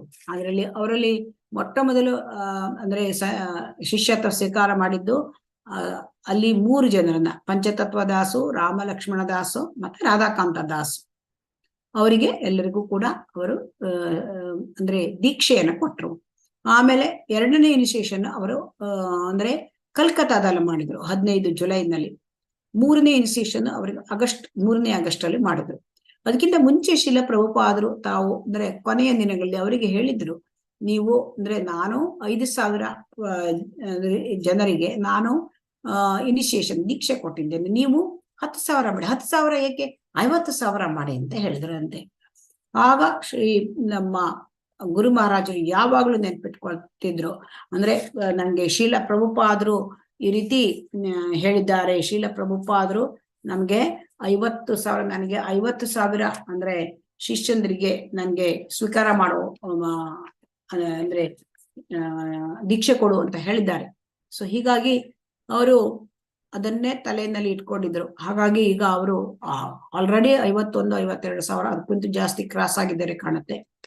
ಅವರು ಪ್ರಭುಪಾದರು ಹೇಳಿದ್ದನ್ನ ಈಗ ಅವರು ಕೆಲಸ ಮಾಡಿ ಮುಗಿಸಿದ್ದಾರೆ. ಅಷ್ಟು ಜನ ಶಿಷ್ಯಂದರಿಗೆ ಅವರು ದೀಕ್ಷೆ ಕೊಟ್ಟಿದ್ದಾರೆ. ಹಾಗೆ ನಮಗೂ ಕೂಡ ಒಂದು ಅವಕಾಶ ಸಿಕ್ಕಿತ್ತು, ನಾವು ಕೂಡ ಅವರ ಶಿಷ್ಯರಾಗ್ಲಿಕ್ಕೆ ನಾವು ತುಂಬಾ ನಮ್ಗೆ ಒಂದು ಇಸ್ಕಾನ್ ಮಂಗಳೂರಿನವರು ಕೊಟ್ಟಿದ್ದಾರೆ. ನಮ್ಮ ಒಂದು ಅದು ಅಂದ್ರೆ ನಮ್ಗೆ ಸಿಕ್ಕ ಒಂದು ಸದಾವಕಾಶ ಲಾಸ್ಟ್ ಇಯರ್. ಸೊ ಹಾಗಾಗಿ ಒಂದು ಸೆಪ್ಟೆಂಬರ್ ಅಲ್ಲಿ ಇಸ್ಕಾನ್ ಮಂಗಳೂರು ನಾಮನಿಷ್ಠ ಪ್ರಭುಜಿಯವರು ನಮ್ಗೆಲ್ಲ ಅರೇಂಜ್ ಮಾಡಿದ್ರು. ಅದು ಒಂದು ನಮ್ಗೆ ತುಂಬಾ ಒಳ್ಳೆಯ ಒಂದು ಅವಕಾಶ ಸಿಕ್ಕಿತ್ತು. ಗುರು ಮಹಾರಾಜರ ಇಂದ ಇನಿಷಿಯೇಷನ್ ತಗೊಳ್ಳೋದು, ದೀಕ್ಷೆ ತಗೊಳ್ಳೋದು. ಆಮೇಲೆ ಮತ್ತೊಂದು ಪ್ರೋಗ್ರಾಮ್ ಗುರು ಮಹಾರಾಜ ಮಾಡಿದ್ರು, ತುಂಬಾ ಫೇಮಸ್, ಅಂದ್ರೆ ಗಂಗಾ ಸಫಾರಿ. ಗಂಗಾ ಸಫಾರಿ ಅಂದ್ರೆ ಅಲ್ಲಿ ಗೌರ ಪೌರ್ಣಿಮೆ ಆದ್ಮೇಲೆ ಅವರು ಎಲ್ಲ ಭಕ್ತರನ್ನೆಲ್ಲ ತಕೊಂಡು ಅವರು ಅಂದ್ರೆ ಬೋಟ್ ಅಲ್ಲಿ ಬೋಧನೆ ಪ್ರೀಚಿಂಗು ಮಾಡ್ತಾ ಇದ್ರು. ಮತ್ತೆ ಬಾಂಗ್ಲಾದೇಶದಲ್ಲಿ ಅಂದ್ರೆ ಚೈತನ್ಯ ಮಹಾಪ್ರಭುಗಳ ಲೀಲಾ ಸ್ಥಳಗಳಿಗೆ ಹೋಗೋದು, ನರಸಿಂಹ ಯಾತ್ರಾ ಇದನ್ನೆಲ್ಲ ಮಾಡ್ತಾ ಇದ್ರಂತೆ. ಅಂದ್ರೆ ಇಲ್ಲಿ ತುಂಬಾ ಪ್ರೀಚಿಂಗ್ ಅದರಲ್ಲಿ ನಡೀತಿತ್ತು. ಪೆಂಡಲ್ ಪ್ರೋಗ್ರಾಮ್ ಆಗೋದು, ಆಮೇಲೆ ಅಲ್ಲಿ ನಾಟಕಗಳು, ಆಮೇಲೆ ಹರಿನಾಮ ಸಂಕೀರ್ತನೆ, ಅದೆಲ್ಲ ತುಂಬಾ ಚೆನ್ನಾಗಿ ನಡ್ಸ್ಕೊಂಡು ಬರ್ತಾ ಇದ್ದಿದ್ರು. ಅದು ಆ ಒಂದು ಪ್ರೋಗ್ರಾಮ್ಗಳಿಗೆ, ಈ ಒಂದು ಗಂಗಾ ಸಫಾರಿ ಪ್ರೋಗ್ರಾಮಿಗೆ ದೊಡ್ಡ ದೊಡ್ಡ ಇಂಡಸ್ಟ್ರಿಯಲಿಸ್ಟ್ಸು, ಪೊಲಿಟಿಕಲ್ ಜನ, ಅವ್ರ VIP ಅವರು ಕೂಡ ಅದಕ್ಕೆ ಬಂದು ಪಾರ್ಟಿಸಿಪೇಟ್ ಮಾಡ್ತಾ ಇದ್ದಿದ್ರು. ಸೊ ಇದು ತುಂಬಾ ಒಳ್ಳೆ, ಅಂದ್ರೆ ಜಾಸ್ತಿ ಅದಕ್ಕೆ ತುಂಬಾ ಎಲ್ಲರಿಗೂ ಖುಷಿ ಕೊಡುವಂತ ಪ್ರೋಗ್ರಾಮ್. ಅವರಿಗೆ ಗುರು ಮಹಾರಾಜರಿಗೆ ಸ್ಟ್ರೋಕ್ ಆದ್ರೂ ಕೂಡ ಅವರು ಈ ಪ್ರೋಗ್ರಾಮ್ ಅನ್ನ ನಡ್ಸ್ಕೊಂಡು ಬರ್ತಾ ಇದ್ದಾರೆ. ಅದನ್ನ ನಿಲ್ಲಿಸ್ಲಿಲ್ಲ. ಆಮೇಲೆ ಇನ್ನು ಗುರು ಮಹಾರಾಜರದ್ದು ಇನ್ನೊಂದು ಅಂತಂದ್ರೆ ನಾಮಹಟ್ಟ ಪ್ರೋಗ್ರಾಮು ತುಂಬಾ ಚೆನ್ನಾಗಿ ನಡೀತು. ಅದನ್ನ ನಾಮಹಟ್ಟ ಮಾಡ್ಲಿಕ್ಕೆ ಅವರಿಗೆ ಅಂದ್ರೆ ಈ ಶ್ರೀ ಭಕ್ತಿವಿನೋದ ಠಾಕೂರ್ ಅವರ ಒಂದು ಗೋದ್ರು ಕಲ್ಪವಟಿ ಆ ಪುಸ್ತಕದ ಒಂದು ಇದರಿಂದ ಪ್ರೇರಣೆನ ತೆಗೆದುಕೊಂಡ್ರು. ನಾಮಹಟ್ಟನ ಮಾಡ್ಬೇಕು, ನಾಮಹಟ್ಟ ಪ್ರೀಚಿಂಗು, ಆಮೇಲೆ ಭಕ್ತಿ ವೃಕ್ಷ ಪ್ರೀಚಿಂಗು. ಈ ಭಕ್ತಿ ವೃಕ್ಷ ಪ್ರೀಚಿಂಗ್ ಕೂಡ ಈಗ ಮಾಡ್ಯೂಲ್ಸ್ ಎಲ್ಲ ನಾವೆಲ್ಲ ಮಾಡ್ತಾ ಇದ್ದೇವೆ. ನಮಗೊಂದು ಅವಕಾಶ ಇಲ್ಲಿಂದನೇ ಪ್ರಾರಂಭ ಆಗಿದೆ ಗುರು ಮಹಾರಾಜರಿಂದ. ಸೊ ಅಲ್ಲಿ ನಾಮಹಟ್ಟ ಪ್ರೀಚಿಂಗ್ ಮತ್ತೆ ಭಕ್ತಿ ವೃಕ್ಷ ಪ್ರೀಚಿಂಗು. ಸೊ ಈ ತರ ಮಾಡಿದ್ರು. ಮತ್ತೆ ಅನೇಕ ಪುಸ್ತಕಗಳನ್ನ ಅವರು ಅಂದ್ರೆ ಅವರು ಭಾಷಾಂತರ ಮಾಡಿದ್ರು. ಅಂದ್ರೆ ಗೋದ್ರುಮ ಕಲ್ಪವಟಿ ಅಂದ್ರೆ ಭಕ್ತಿ ವಿನೋದ್ ಠಾಕೂರದ್ದು, ಭಕ್ತಿ ಸಿದ್ಧಾಂತ ಠಾಕೂರದ್ದು ವೈಷ್ಣವಕ್ಕೆ, ಶೀಲಾ ಪ್ರಭುಪಾದರದ್ದು ವೃಂದಾವನ ಭಜನ, ಹೀಗೆ. ಆಮೇಲೆ ಗೌರಾಂಗ ಪುಸ್ತಕ ಬರೆದ್ರು. ಸೊ ಹಾಗಾಗಿ ಅನೇಕ ಪುಸ್ತಕಗಳನ್ನ ಬಂಗಾಳಿಗೆ ಅವರು ಇದನ್ನ ಬರೆಯೋದು, ಮತ್ತೆ ತಾವು ಸ್ವತಃ ಪುಸ್ತಕಗಳನ್ನು ಬರೆದ್ರು. ಈ ರೀತಿಯಾಗಿ ಅವರು ಮಾಡಿರ್ತಕ್ಕಂತಹ ಅನೇಕ, ಅಂದ್ರೆ ಅವರು ಹೇಳಿರ್ತಕ್ಕಂಥ ಅದು ಎಲ್ಲ ಕೂಡ ರೆಕಾರ್ಡ್ ಆಗಿದೆ. ಮತ್ತೆ ಕ್ವಶನ್ ಅಂಡ್ ಆನ್ಸರ್ ಬುಕ್ಕು, ಆಮೇಲೆ ಇದೆಲ್ಲ ಮಾಡ್ತಾ ಇದ್ದಾರೆ. ಆಮೇಲೆ ಅವರು ಅನೇಕ ಭಕ್ತಿ ಸ್ಟೆಪ್ಸ್ ಮಾಡಿದ್ರು. ಭಕ್ತಿಗೆ ಬರ್ಲಿಕ್ಕೆ ಅನೇಕ ಮೆಟ್ಟಿಲುಗಳನ್ನು ಮಾಡಿದ್ರು. ಕೃಷ್ಣ ಸಾಧಕ, ಕೃಷ್ಣ ಸೇವಕ, ಪ್ರಭುಪಾದ ಆಶ್ರಯ, ಗುರು ಆಶ್ರಯ, ಇದೆಲ್ಲ ತಕೊಂಡ್ರು. ಆಮೇಲೆ ಅವರು ಅವರು ಮಿಡ್ಲ್ ಈಸ್ಟ್ ನಲ್ಲಿ ಕೂಡ, ಅಂದ್ರೆ ದುಬೈನಲ್ಲಿ ಕೂಡ ಪ್ರೀಚಿಂಗ್ ಶುರು ಮಾಡಿದ್ರು. ಆಮೇಲೆ ಅಟ್ಲಾಂಟಾದಲ್ಲಿ ಕೂಡ ಅವರು ಪ್ರೀಚಿಂಗ್ ಮಾಡಿದ್ರು. ಅಟ್ಲಾಂಟಾದಲ್ಲಿ ಕೂಡ ಹೋದ್ರು. ಅಟ್ಲಾಂಟಾ ಪ್ರಾಜೆಕ್ಟ್ ಅಂದ್ರೆ ಅಲ್ಲಿ ಅಟ್ಲಾಂಟಾದಲ್ಲಿ ಶ್ರೀ ಪ್ರಭುಪಾದರು ಒಂದು ಟೆಂಪಲ್ ಮಾಡಿದ್ರು, ಅಂದ್ರೆ ಇನಾಗ್ರೇಷನ್ ಮಾಡಿದ್ರು. ಆ ಟೆಂಪಲ್ ಹೆಸರು ಪಾಣಿಹಟ್ಟ ಟೆಂಪಲ್, ನ್ಯೂ ಪಾಣಿಹಟ್ಟ ಟೆಂಪಲ್ ಅಂತ. ಸೊ ಅಲ್ಲಿ ಬಲವಂತ ಪ್ರಭು ಇದ್ದಿದ್ರು, ಅವರು ಅಂದ್ರೆ ಟೆಂಪಲ್ ಪ್ರೆಸಿಡೆಂಟ್ ಮಾಡಿದ್ರು ಅವರಿಗೆ. ಅವರು ಪಾಣಿಹಟ್ಟ ಫೆಸ್ಟಿವಲ್ ಅಂತ ಪಾಣಿಹಟ್ಟ ಟೆಂಪಲ್, ನ್ಯೂ ಪಾಣಿಹಟ್ಟ ಟೆಂಪಲ್ ಹೇಳಿ ಅವ್ರು ಏನ್ ಮಾಡಿದ್ರು, ಈ ರೀತಿ ಎಲ್ಲರನ್ನು ಕೂಡ ಭಕ್ತಾದಿಗಳನ್ನ ಕರ್ಕೊಂಡು ಇಂಡಿಯಾಕ್ಕೆ ಬಂದು, ಭಾರತ ದೇಶದಲ್ಲಿ ಬಂದು ಆ ಪಾಣಿಹಟ್ಟಿ ಒಂದು ಊರಿಗೆ ಹೋಗಿ, ಅಲ್ಲಿ ನಿತ್ಯಾನಂದ ಪ್ರಭುಗಳು ಆ ಒಂದು ಪಾಣಿಹಟ್ಟಿ ಅದು ಚಿಪ್ಡ್ ರೈಸ್ ಅದನ್ನ ಅಲ್ಲಿ ಅವತ್ತು ಫೆಸ್ಟಿವಲ್ ಮಾಡಿದ್ದಾರೆ, ರಘುನಾಥ ದಾಸ ಗೋಸ್ವಾಮಿ. ಸೊ ಅವರು ಅಲ್ಲಿ ನಿತ್ಯಾನಂದ ಪ್ರಭುಗಳು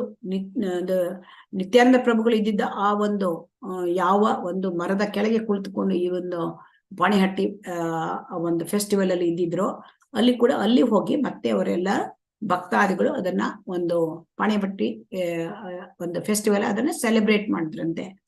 ಆಮೇಲೆ 1981ನೇ ಇಸ್ವಿನಲ್ಲಿ ಗುರು ಮಹಾರಾಜ್ ಅಟ್ಲಾಂಟಕ್ಕೆ ಹೋಗಿದ್ರು. ಅವರು ಕೂಡ ಗುರು ಮಹಾರಾಜರು ಅಟ್ಲಾಂಟಕ್ಕೆ ಹೋಗಿ ಅಲ್ಲಿ ಪಾಣಿಹಟ್ಟಿ ಫೆಸ್ಟಿವಲ್ ಅದನ್ನು ಕೂಡ ಅವರು ಆ ದೇವಸ್ಥಾನದಲ್ಲಿ ಮಾಡಿದ್ರು. ಸೊ ತುಂಬಾ ಇದಾಗಿತ್ತಂತೆ, ಒಳ್ಳೆ ಸೆಲೆಬ್ರೇಷನ್ ಆಗಿತ್ತು. ಅಲ್ಲಿ ಅವರ ತಾಯಿ ಕೂಡ ಬಂದಿದ್ರಂತೆ, ಗುರು ಮಹಾರಾಜರ ತಾಯಿ ಲೋರಿ ಎರ್ಡ್ಮನ್ ಅವರು ಬಂದಿದ್ರು. ಸೊ ಅವರು ಒಂದು ಸಜೆಷನ್ ಕೊಟ್ರಂತೆ, ಇಲ್ಲಿ ಈ ರೀತಿ ಚಿಪ್ಡ್ ರೈಸ್ ಅಂದ್ರೆ ಮಾಡಿದ್ರಲ್ಲ, ಅದು ಮೊಸರಲ್ಲಕ್ಕಿ, ಅದನ್ನ ನೀವು ಆಕ್ಷನ್ ಮಾಡಿ ಅದರಲ್ಲಿ ಬಂದ ಒಂದು ಹಣವನ್ನ ಅದಕ್ಕೆ ಟೆಂಪಲ್ ಕನ್ಸ್ಟ್ರಕ್ಷನ್ಗೆ ಬರುತ್ತೆ ಅಂತ. ಸೊ ಈ ರೀತಿಯಾಗಿ ಕೂಡ ಅವರು ಎಲ್ಲದನ್ನು ಕೂಡ ಪ್ರೋಗ್ರಾಮ್ ಮಾಡಿ ಅವರು ಒಂದು ಅಲ್ಲಿ ಅಟ್ಲಾಂಟಾದಲ್ಲೂ ಕೂಡ ಪ್ರೀಚಿಂಗು ಮತ್ತೆ ಟೆಂಪಲ್ ಇದಕ್ಕೂ ಕೂಡ ಅವರು ಇದು ಮಾಡಿದ್ದಾರೆ. ಆಮೇಲೆ ಈಗ ಕೆಲವೊಂದು ಗುರು ಮಹಾರಾಜರ ಜೀವನದಲ್ಲಿ ಸ್ವಲ್ಪ ಕಹಿ ಘಟನೆಗಳು, ಅಂದ್ರೆ ಅವರು ಮ್ಯಾಡ್ರಿಡ್ ನಲ್ಲಿ ಹೋಗಿದ್ರಂತೆ ಒಮ್ಮೆ. ಆ ಮ್ಯಾಡ್ರಿಡಿಗೆ ಹೋದಾಗ ಅವರಿಗೆ ಇನ್ನೇನೋ ಏರ್ಪೋರ್ಟಿಗೆ ಬಂದಿದ್ದಾರೆ, ಇನ್ನೇನೋ ಏರ್ಪೋರ್ಟ್ ಫ್ಲೈಟ್ ಹಿಡಿಬೇಕು. ಆಗ ಅಲ್ಲಿ ಫ್ಲೈಟ್ 7:30 ಇತ್ತಂತೆ. ಆವಾಗ ಅವರಿಗೆ ಯಾರೋ ಒಬ್ಬ ಒಂದು ಹಿಂದಿನಿಂದ ಬಂದು ಅವ್ರ ಮೇಲೆ ಅಟ್ಯಾಕ್ ಮಾಡಿಬಿಟ್ರಂತೆ ಒಬ್ಬನು. ಸೊ ಅಟ್ಯಾಕ್, ಸ್ಟ್ರೇಂಜರ್, ಯಾರು ಗೊತ್ತಿಲ್ಲ. ಸೊ ಅವರು ಅಟ್ಯಾಕ್ ಮಾಡಿದಾಗ ಅವರಿಗೆ ತುಂಬಾ ಅಂದ್ರೆ ಗಾಯ ಆಗಿತ್ತು ಅವರಿಗೆ ಹಿಂದೆ ಬೆನ್ನಲ್ಲಿ. ಅದರಿಂದ ಅವರಿಗೆ ತುಂಬಾ ರಕ್ತಸ್ರಾವ ಆಯಿತು, ಮತ್ತೆ ಅವರಿಗೆ ಆಸ್ಪತ್ರೆಯಲ್ಲಿ ಅಡ್ಮಿಟ್ ಆಗ್ಬೇಕಾಯ್ತು. ಅವಾಗ ಒಂದು ಕೆಟ್ಟ ಹೆಸರು ಬಂತು ಅಲ್ಲಿ. ಏನಂತಂದ್ರೆ ಇಸ್ಕಾನ್ ಡಿವೋಟಿಸೇ ಇವ್ರ ಮೇಲೆ ಅಟ್ಯಾಕ್ ಮಾಡ್ಬಿಟ್ಟಿದ್ದಾರೆ ಅವರೆಲ್ಲ. ಇಸ್ಕಾನ್ ಕಲ್ಟ್ ಅಂತ ಅಲ್ಲಿ ಒಬ್ಬ ಅಂದ್ರೆ ಲೇಡಿ ಪಾರ್ಲಿಮೆಂಟೇರಿಯನ್ ಆ ತರ ಹೇಳಿದ್ರಂತೆ. ಸೊ ಹಾಗಂತ ಪೇಪರಲ್ಲಿ ನ್ಯೂಸ್ ಎಲ್ಲ ಬಂದಾಗ, ಟಿವಿನಲ್ಲಿ ಎಲ್ಲ ಬಂದಾಗ ಅಲ್ಲಿ ಆಸ್ಪತ್ರೆಯಲ್ಲೇ ಇದ್ದಿದ್ದವ ಗುರು ಮಹಾರಾಜ್ ಹೇಳಿದ್ರು, ಹೀಗೆಲ್ಲ ಅಲ್ಲ, ಅವನು ಬಂದು ಅಟ್ಯಾಕ್ ಮಾಡಿದವರು ಅವರು ಇಸ್ಕಾನ್ ಅವರಲ್ಲ, ಅವರು ಯಾರು ಸ್ಟ್ರೇಂಜರ್ ಹೀಗಂತ ಅವರು ಮತ್ತೆ ಅಲ್ಲೇ ಪತ್ರಿಕಾ ಒಂದು ಗೋಷ್ಠಿ ಕರೆದು ಅಲ್ಲಿ ಹೇಳಿಕೆ ಕೊಟ್ಟು ಜನರಿಗೆ ಆ ರೀತಿಯಾದ ಒಂದು ತಪ್ಪು ಒಂದು ಒಂದು ಪ್ರಚಾರವನ್ನ ಅವರು ಸರಿ ಅಂದ್ರೆ ಕರೆಕ್ಟ್ ಸಮಜಾಯಿಷಿ ಉತ್ತರ ಕೊಟ್ರು ಅಂತ. ಸೊ ಹಾಗೆ ಅವರಿಗೆ ಏನಾಯ್ತು ಅಂತಂದ್ರೆ, ಒಮ್ಮೆ ಅವರು 2008ನೇ ಇಸ್ವಿನಲ್ಲಿ ಇದಕ್ಕೆ ಅಂದ್ರೆ ಮುಂಬೈ ಹೋಗಿದ್ದಾಗ ಅವರಿಗೆ ರಾತ್ರಿ ನಿದ್ರೆ ಮಾಡಿದಾಗ ಒಂದು ಸ್ಟ್ರೋಕ್ ಆಯ್ತಂತೆ. ಸ್ಟ್ರೋಕ್ ಆದಾಗ ಅವ್ರಿಗೆ ಜೊತೆ ಸಹಾಯಕರಿದ್ದಾಗ ಅವ್ರಿಗೆ ಹೆಲ್ಪ್ ಅಂತ ಕೂಗಿದ್ರಂತೆ. ಆದ್ರೆ ಆಮೇಲೆ ಗೊತ್ತಾಯ್ತು ಇವರಿಗೆ ಏನು ಅಂದ್ರೆ ಕೈ ಎಲ್ಲ ಕಾಲು ಅಲುಗಾಡೋದಿಲ್ಲ ಅಂತ. ಅದಕ್ಕೆ ಅವರಿಗೆ ಆಂಬುಲೆನ್ಸ್ ಕರೆದು ಹಿಂದೂಜಾ ಆಸ್ಪತ್ರೆ ಕರ್ಕೊಂಡು ಹೋದ್ರು. ಹಿಂದೂಜಾ ಆಸ್ಪತ್ರೆಯಲ್ಲಿ ಡಾಕ್ಟರ್ ಅಶೋಕ್ ಅಂತ ಅವರು ತುಂಬಾ ಹೆಲ್ಪ್ ಮಾಡಿದ್ದಾರೆ. ಸೊ ಏನು ಒಂಥರ ಲೈಫ್ಲೆಸ್ ಆಗಿದ್ದಿದ್ರಂತೆ ಅವರು. ಅಂದ್ರೆ ಆಮೇಲೆ ಏನು ಮಾಡಕ್ಕಾಗಲ್ಲ ಇದೆಲ್ಲ ವಿಚಾರ ಮಾಡ್ತಾ ಇದ್ರು ಡಾಕ್ಟರ್ಗಳು. ಆಮೇಲೆ ಅವರಿಗೆ ಒಂದು 3 ದಿವಸ ಆದ್ಮೇಲೆ ಅಥವಾ 2-3 ದಿವಸ ಆದ್ಮೇಲೆ ಅವರಿಗೆ ಏನ್ ಮಾಡಿದ್ರಂತೆ, ಕೈ ಬೆರಳು ಸ್ವಲ್ಪ ಅಲುಗಾಡ್ಲಿಕ್ಕೆ ಶುರುವಾಯ್ತಂತೆ. ಆಮೇಲೆ ಕೈ ಬೆರಳು ಅಲುಗಾಡ್ಲಿಕ್ಕೆ ಶುರುವಾದಾಗ ಅವ್ರ ಕೈಗೆ ಕೌಂಟಿಂಗ್ ಮಿಷಿನ್ ಕೊಟ್ರು. ಅಂದ್ರೆ ಹರೇ ಕೃಷ್ಣ ಮಹಾಮಂತ್ರ ಜಪ ಮಾಡ್ತಾ ಇದ್ದಿದ್ರು. ಯಾಕಂದ್ರೆ ಅವ್ರು ಜಪ ಮಾಡ್ತಾ ಇದ್ರು ಅಂತ ಹೆಂಗ್ ಗೊತ್ತಾಯ್ತು ಕೇಳಿದ್ರೆ, ಕೌಂಟಿಂಗ್ ಮಿಷಿನ್ ನಲ್ಲಿ ಅದು ನಂಬರ್ ಚೇಂಜ್ ಆಗ್ತಾ ಇತ್ತಂತೆ. ಸೊ ಹಾಗಾಗಿ ಅವರು ಅಂದ್ರೆ ಈ ಡಾಕ್ಟರ್ಗಳು ಕೂಡ ವಿಸ್ಮಯ ಆಗಿದೆ, ಅಷ್ಟು ಚೆನ್ನಾಗಿ ಅವರು ರಿಕವರಿ ಆದರಂತೆ. ಅಂದ್ರೆ ಅಲ್ಲಿ ಗುರು ಮಹಾರಾಜರು ಅಲ್ಲಿದ್ದಾಗ ಅಲ್ಲಿ ರಾಧಾನಾಥ ಸ್ವಾಮಿ ಅಂತ ಒಬ್ರು ಅದು ಇಸ್ಕಾನ್ ಪ್ರಭು ಅದು ಸನ್ಯಾಸಿ ಅಂತ ಕಾಣುತ್ತೆ, ಅವರು ಬಂದಿದ್ರಂತೆ. ಅವರು ಪೂನಾದವರು. ಅವರು ಹೇಳಿದ್ರಂತೆ, ಬನ್ನಿ ನೀವು ಪೂನಾಕ್ಕೆ ಬನ್ನಿ ಅಂತ ಹೇಳಿದ್ರು. ಪೂನಾಕ್ಕೆ ಬರ್ತೀರಂತ ಒಂದು ರೀತಿ ಬನ್ನಿ ಅಂತ ಕರೆದ್ರಂತೆ. ಅದಕ್ಕೆ ಅವರು ಎಸ್ ಅಂತ ಹೇಳಿದ್ರು. ಅಲ್ಲಿ ಆಸ್ಪತ್ರೆಯಲ್ಲಿ ದಾಖಲಾಗಿದ್ದಾರೆ, ಇದೆಲ್ಲ ಟ್ರೀಟ್ಮೆಂಟ್ ನಡೀತಾ ಇತ್ತು. ಆಮೇಲೆ ಅವರು ಹೋದ್ರಂತೆ ಪ್ರೋಗ್ರಾಮಿಗೆ ಅಟೆಂಡ್ ಆಗಿ 2,000 ಜನರಿಗೆ ಗುರು ಮಹಾರಾಜರು ಅವರು ಒಂದು ಪ್ರೋಗ್ರಾಮ್ದಲ್ಲಿ ಅವರು ಡಿವೋಟೀಸ್ಗೆ 2,000 ಡಿವೋಟಿಗೆ ಅಡ್ರೆಸ್ ಮಾಡಿದ್ದಾರೆ. ಸೊ ಹಾಗಾಗಿ ಇದೆಲ್ಲ ಒಂದು ರೀತಿಯ ಒಂದು ವಿಸ್ಮಯದ ಘಟನೆಗಳು ಅವರ ಜೀವನದಲ್ಲಿ. 2008ನೇ ಇಸ್ವಿನಲ್ಲಿ ಅವರಿಗೆ ಮ್ಯಾಡ್ರಿಡ್ನಲ್ಲಿ ಅಟ್ಯಾಕ್ ಆದಾಗ, ಅವರ ಮೇಲೆ ಹಲ್ಲೆ ನಡೆದಾಗ ಅಲ್ಲಿ ರಕ್ತಸ್ರಾವ ಆಗಿತ್ತು. ಆವಾಗ ಮ್ಯಾಡ್ರಿಡ್ನಲ್ಲಿ ಅವರಿಗೆ ರಕ್ತವನ್ನ ಹಾಕಿದ್ರಂತೆ, ರಕ್ತ ಒಂದು ಬ್ಲಡ್ ಟ್ರಾನ್ಸ್ಫ್ಯೂಷನ್. ಆಗ ಅವರಿಗೆ ಅಲ್ಲಿ ಅಂದ್ರೆ ಏನೋ ಹೆಪಟೈಟಿಸ್ ಸಿ, ಅದರಿಂದ ರಕ್ತ ಟ್ರಾನ್ಸ್ಫ್ಯೂಷನ್ ಮಾಡಿದ್ರಿಂದ ಹೆಪಟೈಟಿಸ್ ಸಿ ಅಂದ್ರೆ ಅವ್ರಿಗೆ ಅಂದ್ರೆ ಅಷ್ಟು ಅದು ಕ್ಲಿಯರೆನ್ಸ್ ಆಗಿಲ್ಲ ಅಂತ ಕಾಣುತ್ತೆ ಹೆಪಟೈಟಿಸ್ ಸಿ. ಅದು ಅವರಿಂದ ಅಲ್ಲಿ ಆ ರೋಗ ಅವರಿಗೆ ಹೆಪಟೈಟಿಸ್ ಸಿ ಹೋಯಿತು. ಅವಾಗ ಹೆಪಟೈಟಿಸ್ ಸಿ ಗೊತ್ತೇ ಆಗ್ಲಿಲ್ಲ ಇವರಿಗೆ. ಆಮೇಲೆ 2 ವರ್ಷ ಆದ್ಮೇಲೆ ಅಂದ್ರೆ ಲಿವರ್ ಮತ್ತೆ ಕಿಡ್ನಿ ಎರಡು ಕೂಡ ಅಂದ್ರೆ ಡ್ಯಾಮೇಜ್ ಆಗಿ ಹೋಯಿತು. ಅದಕ್ಕೆ ಅವರಿಗೆ ಅದು ಲಿವರ್ ಟ್ರಾನ್ಸ್ಪ್ಲಾಂಟ್ ಮತ್ತೆ ಕಿಡ್ನಿ ಟ್ರಾನ್ಸ್ಪ್ಲಾಂಟ್ ಮಾಡ್ಬೇಕಾಯ್ತು. ಸೊ ಇದರಿಂದ ಇಷ್ಟೆಲ್ಲ ಆದ್ರೂ ಕೂಡ ಅವರ ಚಟುವಟಿಕೆಗಳು ಯಾವುದಕ್ಕೂ ಕೂಡ ಕಡಿಮೆ ಇಲ್ಲ. ಆಮೇಲೆ ಅವರು ಕೊರೋನಾ ಆದಾಗ ಕೂಡ 2-3 ಸಾರಿ ಕೊರೋನಾ ಅಟ್ಯಾಕ್ ಆಯ್ತು. ಆದ್ರೂ ಕೂಡ ಅವರ ಜಯಪತಾಕ ಗುರು ಮಹಾರಾಜ್ ಅನ್ಸ್ಟಾಪೇಬಲ್. ಅವ್ರು ಹೇಗೆ ಅಂತಂದ್ರೆ ಕೊರೋನಾ ಟೈಮಲ್ಲಿ ಎಲ್ಲ ಝೂಮ್ ಪ್ರೋಗ್ರಾಮ್ ಸ್ಟಾರ್ಟ್ ಆಯ್ತು. ನಮ್ಗೆ ಕೂಡ ಆ ಝೂಮ್ ಪ್ರೋಗ್ರಾಮು ಇಸ್ಕಾನ್ ಟೆಂಪಲ್ಗೆ ಕೂಡ ನಾಮನಿಷ್ಠ ಪ್ರಭುಜಿ ಅವರಿಗೆ ನಾವು ಝೂಮ್ ನಲ್ಲಿ ಎಲ್ಲರಿಗೂ ಕೂಡ ನೀವು ಈ ಒಂದು ಭಕ್ತಿ ಗೀತಾಜ್ಞಾನವನ್ನು ಕೊಡಿ, ಪ್ರಸಾರ ಮಾಡಿ ಅಂತ ಹೇಳಿದ್ದು ಕೂಡ ಅವರೇ. ಅದರಿಂದ ನಮ್ಗೆಲ್ಲರೂ ಕೂಡ ಈ ಒಂದು ಭಕ್ತಿಗೆ ಬರ್ಲಿಕ್ಕೆ ನಮ್ಗೊಂದು ಅವಕಾಶ ಎಷ್ಟು ಜನರಿಗೆ ನಾಮನಿಷ್ಠ ಪ್ರಭುಗಳು ಕೊಟ್ಟಿದ್ದಾರೆ. 8 ಲಕ್ಷಕ್ಕೂ ಮೀರಿ 10 ಲಕ್ಷಕ್ಕೂ ಕಾಣುತ್ತೆ ಈಗ ಬಂದಿದೆ. ಸೊ ಹಾಗಾಗಿ ಇದೆಲ್ಲ ಪ್ರೋಗ್ರಾಮ್ಗಳ ಶುರು ಮಾಡ್ಲಿಕ್ಕೆ ಎಲ್ಲ ಕೂಡ ಶ್ರೀ ನಮ್ಮ ಗುರು ಮಹಾರಾಜರೇ ಕಾರಣ. ಸೊ ಹಾಗಾಗಿ ಅವರು ಈ ಗುರು ಮಹಾರಾಜರು ಹೇಗೆ ಅಂತಂದ್ರೆ ಅವ್ರು ಮಾಡಿದ ಈ ಝೂಮ್ ಪ್ರೋಗ್ರಾಮು ಎಲ್ಲರ ಮನೆಯ ಒಂದು ಅಡಿಗೆ ಮನೆಯಲ್ಲಾಗ್ಲಿ, ಒಂದು ಹಾಲಲ್ಲಾಗ್ಲಿ, ಎಲ್ಲರ ಮನೆಗಳಲ್ಲೂ ಕೂಡ ಅದು ಭಕ್ತಿ ಪ್ರಚಾರವಾಗುವ ಹಾಗೆ ಆಯ್ತು. ಯಾಕೆಂತಂದ್ರೆ ಎಲ್ಲಿ ಹೋದ್ರು ಎಲ್ಲರೂ ಕೂಡ ಒಂದು ಮೊಬೈಲ್ ಇಟ್ಕೊಂಡು ಆ ಒಂದು ಆ ಒಂದು ಭಕ್ತಿ ಪ್ರೋಗ್ರಾಮ್ ಅಂದ್ರೆ ಭಗವದ್ಗೀತೆ, ಭಾಗವತ ಕ್ಲಾಸ್ಗಳನ್ನ ಕೇಳುವುದು, ಇದು ಕೂಡ ಇಲ್ಲಿಂದ ಶುರುವಾಗಿದ್ದು ನಮ್ಮ ಗುರು ಮಹಾರಾಜರಿಂದ. ಸೊ ಹಾಗಾಗಿ ಗುರು ಮಹಾರಾಜರು ಹೀಗೆ ಅವರು ಹೇಳ್ತಾರೆ, ಅಂದ್ರೆ ನಾನು ಗಾಯಾಳು, ಆದ್ರೆ ನಾನು ಆಟದ ಮೈದಾನದಿಂದ ಹೊರಗೆ ಬಂದಿಲ್ಲ. ಸೊ ಹಾಗಾಗಿ ಶ್ರೀ ಜಯಪತಾಕ ಸ್ವಾಮಿ ಅವರು ಎಷ್ಟು ಪ್ರೋಗ್ರಾಮ್ ನಲ್ಲಿ ಇದ್ರೂ ಕೂಡ ಅವ್ರು ಎಷ್ಟು ಈ ರೀತಿ ಒಂದು ಅನೇಕ ಅದನ್ನ ಸಫರ್ ಆದ್ರೂ ಕೂಡ ಅವರದ್ದು ದಿನನಿತ್ಯ ಪ್ರೋಗ್ರಾಮ್ಗಳು ಯಥಾ ಪ್ರಕಾರವಾಗಿ ನಡೀತಾ ಇದೆ. ಅವರು ಆಕ್ಟಿವಿಟಿಗಳು ಹೆಚ್ಚಾಗ್ತಾನೆ ಇದ್ದಾರೆ. ಸೊ ಹಾಗಾಗಿ ಇಲ್ಲಿ ನಾವು ನಾಮಹಟ ನೋಡಿದ್ದೇವೆ, ನಿತಾಯ್ ಪದಕಮಲ ಬೋಟ್ ನೋಡಿದ್ದೇವೆ, ಫುಡ್ ಫಾರ್ ಲೈಫ್ ನೋಡಿದ್ದೇವೆ, ಮಾಯಾಪುರ ಮಂಡಲ ಪರಿಕ್ರಮ ಪಿಲಿಗ್ರಿಮೇಜಸ್, ಸ್ವಾಮಿ ಭಕ್ತಿ ವೇದಾಂತ ಸ್ವಾಮಿ ಟ್ರಸ್ಟ್, GBC ರೆಸ್ಪಾನ್ಸಿಬಿಲಿಟೀಸ್, ಎಷ್ಟೋ ಒಂದು ಇದಕ್ಕೆ ಅವರು ಮೆಂಬರ್ಶಿಪ್ ಇದೆ ಅವರದ್ದು. ಜಯಪತಾಕ ಸ್ವಾಮಿಯವರು ಮತ್ತೆ ರಥಯಾತ್ರೆಗಳನ್ನ ಮತ್ತೆ ಅಟೆಂಡ್ ಮಾಡ್ಲಿಕ್ಕೆ ತುಂಬಾ ಇಷ್ಟಪಡ್ತಾರೆ. ಯಾಕಂದ್ರೆ ಅವರಿಗೆ ಲಾರ್ಡ್ ಜಗನ್ನಾಥ ಅಂದ್ರೆ ಸ್ವಾಮಿ ಅಂದ್ರೆ ಬಹಳ ಇಷ್ಟ. ಯಾಕಂದ್ರೆ ರಥಯಾತ್ರ ಸ್ಯಾನ್ ಫ್ರಾನ್ಸಿಸ್ಕೋದಲ್ಲಿ ರಥಯಾತ್ರದ ಅವರ ಇಸ್ಕಾನ್ ಜರ್ನಿ ಶುರುವಾಗಿದೆ. ಆಮೇಲೆ ಅವರ ಫಸ್ಟ್ ಸರ್ವಿಸ್ ಅದು ಜಗನ್ನಾಥ ರಥದ ಒಂದು ರಥವನ್ನ ಅಲ್ಲಿ ಸ್ಯಾನ್ ಫ್ರಾನ್ಸಿಸ್ಕೋನಲ್ಲಿ ಕಟ್ಟಲಿಕ್ಕೆ ಅವರು ಕೂಡ ಸಹಾಯ ಮಾಡಿದ್ರು.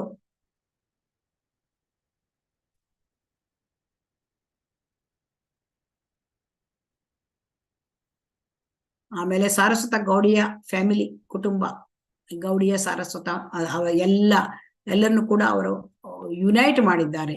ಇದು ಕೂಡ ಅಂದ್ರೆ ತುಂಬಾ ಮುಖ್ಯವಾದ ಕೆಲಸ.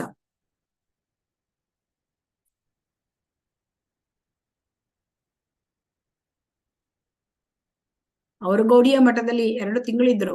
ಅದು ಕೃಷ್ಣನ ಅರೇಂಜ್ಮೆಂಟ್ ಇಂದ, ಅದರಿಂದ ಅಲ್ಲಿ ಎಲ್ಲ ವಿಚಾರಗಳನ್ನು ನೋಡ್ಕೊಂಡಿದ್ದಾರೆ. ಹಾಗಾಗಿ ಅವರಿಗೆ ಗೌಡಿಯ ಸಾರಸ್ವತ ಆ ಒಂದು ಕುಟುಂಬವನ್ನ ಅವರು ಒಂದು ಮಾಡಿದ್ದಾರೆ.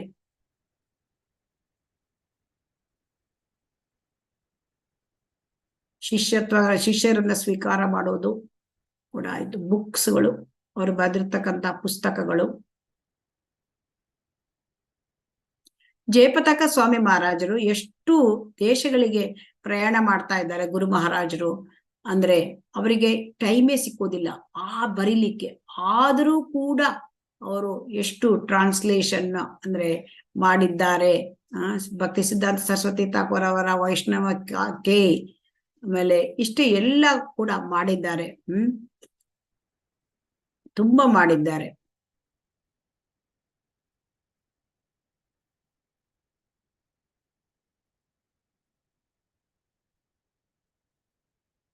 ಆಮೇಲೆ ಗುರು ಮಹಾರಾಜರು ಯುಕ್ತ ವೈರಾಗ್ಯ ಇದನ್ನ ತಮ್ಮ ಜೀವನದಲ್ಲಿ ಅಳವಡಿಸಿಕೊಂಡಿದ್ದಾರೆ.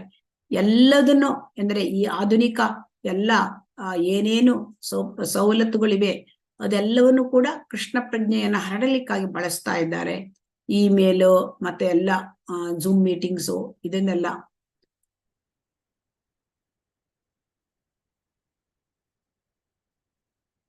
ಆಮೇಲೆ questions and answers email conference ಎಲ್ಲ ಮಾಡಿ ಅವರು ಗುರು ಮಹಾರಾಜರು ಅದನ್ನ ಒಂದು ಬುಕ್ ಮಾಡಿದ್ದಾರೆ. Spiritual truths from cyber space ಅಂತ ಬುಕ್ ಮಾಡಿದ್ದಾರೆ. ಅವರು ಮತ್ತೆ ಚೈತನ್ಯ ಭಾಗವತ ಅದನ್ನು ಕೂಡ ಅವರು ಭಾಷಾಂತರ ಮಾಡಿದ್ದಾರೆ. ಪ್ರಭುಪಾದ ರಿಮೆಂಬರೆನ್ಸ್ ಅವರು ಕೂಡ ಅದನ್ನು ಕೂಡ ಬರೆದಿದ್ದಾರೆ. ಆಮೇಲೆ ಅವರದು 100 ಲೆಕ್ಚರ್ಸ್ ಅದಿನ್ನು ಪಬ್ಲಿಕೇಶನ್ ಆಗ್ಲಿಕ್ಕಿದೆಯಂತೆ. ಮತ್ತೆ ಅವರಿಗೆ ಅನೇಕ ಇಸ್ಕಾನ್ ನಲ್ಲಿ ತುಂಬಾ ರೆಸ್ಪಾನ್ಸಿಬಿಲಿಟೀಸ್ ಇದೆ ಅವರಿಗೆ. ಝೋನಲ್ ಸೆಕ್ರೆಟರಿ ಸೇವಾ in West Bengal, Orissa, Bihar, Assam, Tripura, Andhra Pradesh, Karnataka, Tamil Nadu, Kerala, Bangladesh, Nepal, Sri Lanka, Malaysia, Singapore, Thailand, Atlanta, Hillsborough, Lynchburg, New Orleans, ಕ್ಯಾರಿರೆ, ಕೊಲಂಬಿಯಾ, ಬೊಲಿವಿಯಾ, ಚಿಲಿ, ಇದು ಎಂಡೇ ಇಲ್ಲ. Ecuador, Peru, Andaman islands, Meghalaya, Sikkim, Pondicherry, Bhutan, GBC committee, ಅದು GBC ಕಮಿಟಿ ಮೆಂಬರ್ ಅವರು. ISKCON publications review board member. ತುಂಬಾ ಇದೆ. ಆಮೇಲೆ Mayapur development committee member, theme park department head, land department head, Ganga ಅಂದ್ರೆ ಅದ್ರದ್ದು ಇರೋಷನ್, ಗಂಗಾದು ಇರೋಷನ್ ಪ್ರಿಕಾಷನ್ಸ್, ಗಂಗಾ ನದಿದು, CBC GBC zonal secretary, director. ಹಾಗಾಗಿ ಅವರು ಆಲ್ ರೌಂಡರ್, ಎಲ್ಲದರಲ್ಲೂ ಇದ್ದಾರೆ. ಜಯಪತಾಕ ಸ್ವಾಮಿ ಮಹಾರಾಜ್, ಗುರು ಮಹಾರಾಜ್ ಅವರು ಆಲ್ ರೌಂಡರ್, ಎಲ್ಲದರಲ್ಲೂ ಇದ್ದಾರೆ.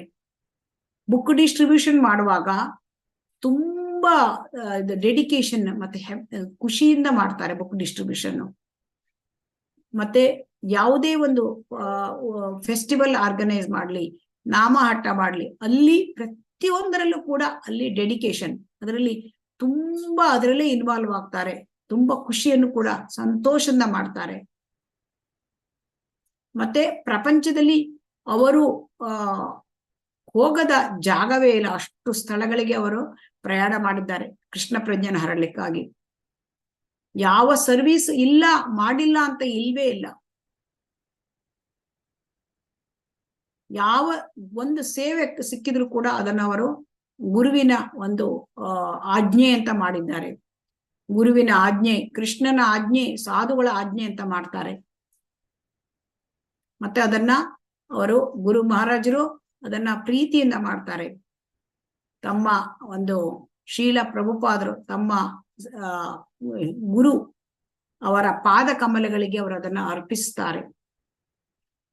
ಹಾಗಾಗಿ ಶ್ರೀ ಜಯಪತಾಕ ಸ್ವಾಮಿ ಗುರು ಮಹಾರಾಜ್ ಅವರು ಅಂದ್ರೆ ಅವರಿನ್ನೂ ಅವರ ಚಟುವಟಿಕೆಗಳು, ಸೇವೆ ನಡೀತಾನೇ ಇದೆ. ಸೊ ಅದಕ್ಕೆ ಎಷ್ಟು ಹೇಳಿದ್ರು ಕೂಡ ನಮಗೆ ಅದನ್ನ ವಿವರಿಸ್ಲಿಕ್ಕೆ ಆಗೋದಿಲ್ಲ. ಅವ್ರು ಇವತ್ತಿಗೂ ಕೂಡ ಯಾವ ಒಂದು ಮೀಟಿಂಗ್ ಆಗಲಿ, GBC ಮೀಟಿಂಗು, ಮಾಯಾಪುರ ಯಾವ ಕಮಿಟಿ ಮೀಟಿಂಗು, ಎಲ್ಲದಕ್ಕೂ ಕೂಡ ಅವರು ಭಾಗವಹಿಸ್ತಾರೆ. ಮತ್ತು ಅದರಲ್ಲಿ ಅವರು ಇಂಪಾರ್ಟೆಂಟ್ ಸಜೆಷನ್ ಕೊಡ್ತಾರೆ, ಮತ್ತೆ ಡಿಸಿಷನ್ ಹೇಳ್ತಾರೆ. ಹರೇ ಕೃಷ್ಣ. ಸೊ ಹಾಗಾಗಿ ಬಹುಮುಖ ವ್ಯಕ್ತಿತ್ವ, ತುಂಬಾ ಇಸ್ಕಾನಿಗಾಗಿ ತಮ್ಮ ಜೀವನವನ್ನೇ ಮುಡುಪಾಟಿದ್ದಾರೆ ಕೃಷ್ಣನ ಸೇವೆಗಾಗಿ. ಅಂತಹ ಗುರು ಮಹಾರಾಜ್, ನಮ್ಮ ಶ್ರೀ ಜಯಪತಾಕ ಸ್ವಾಮಿ ಗುರು ಮಹಾರಾಜ್ ಅವರ ಅನುಗ್ರಹ ನಮ್ಮ ಮೇಲೆ ಸದಾ ಇರಲಿ, ಅವರಿಗೆ ಸೇವೆ ಮಾಡುವಂತಾಗಲಿ ಅಂತ ನಾನು ಬಯಸ್ತೇನೆ. ಹರೇ ಕೃಷ್ಣ. ಧನ್ಯವಾದಗಳು.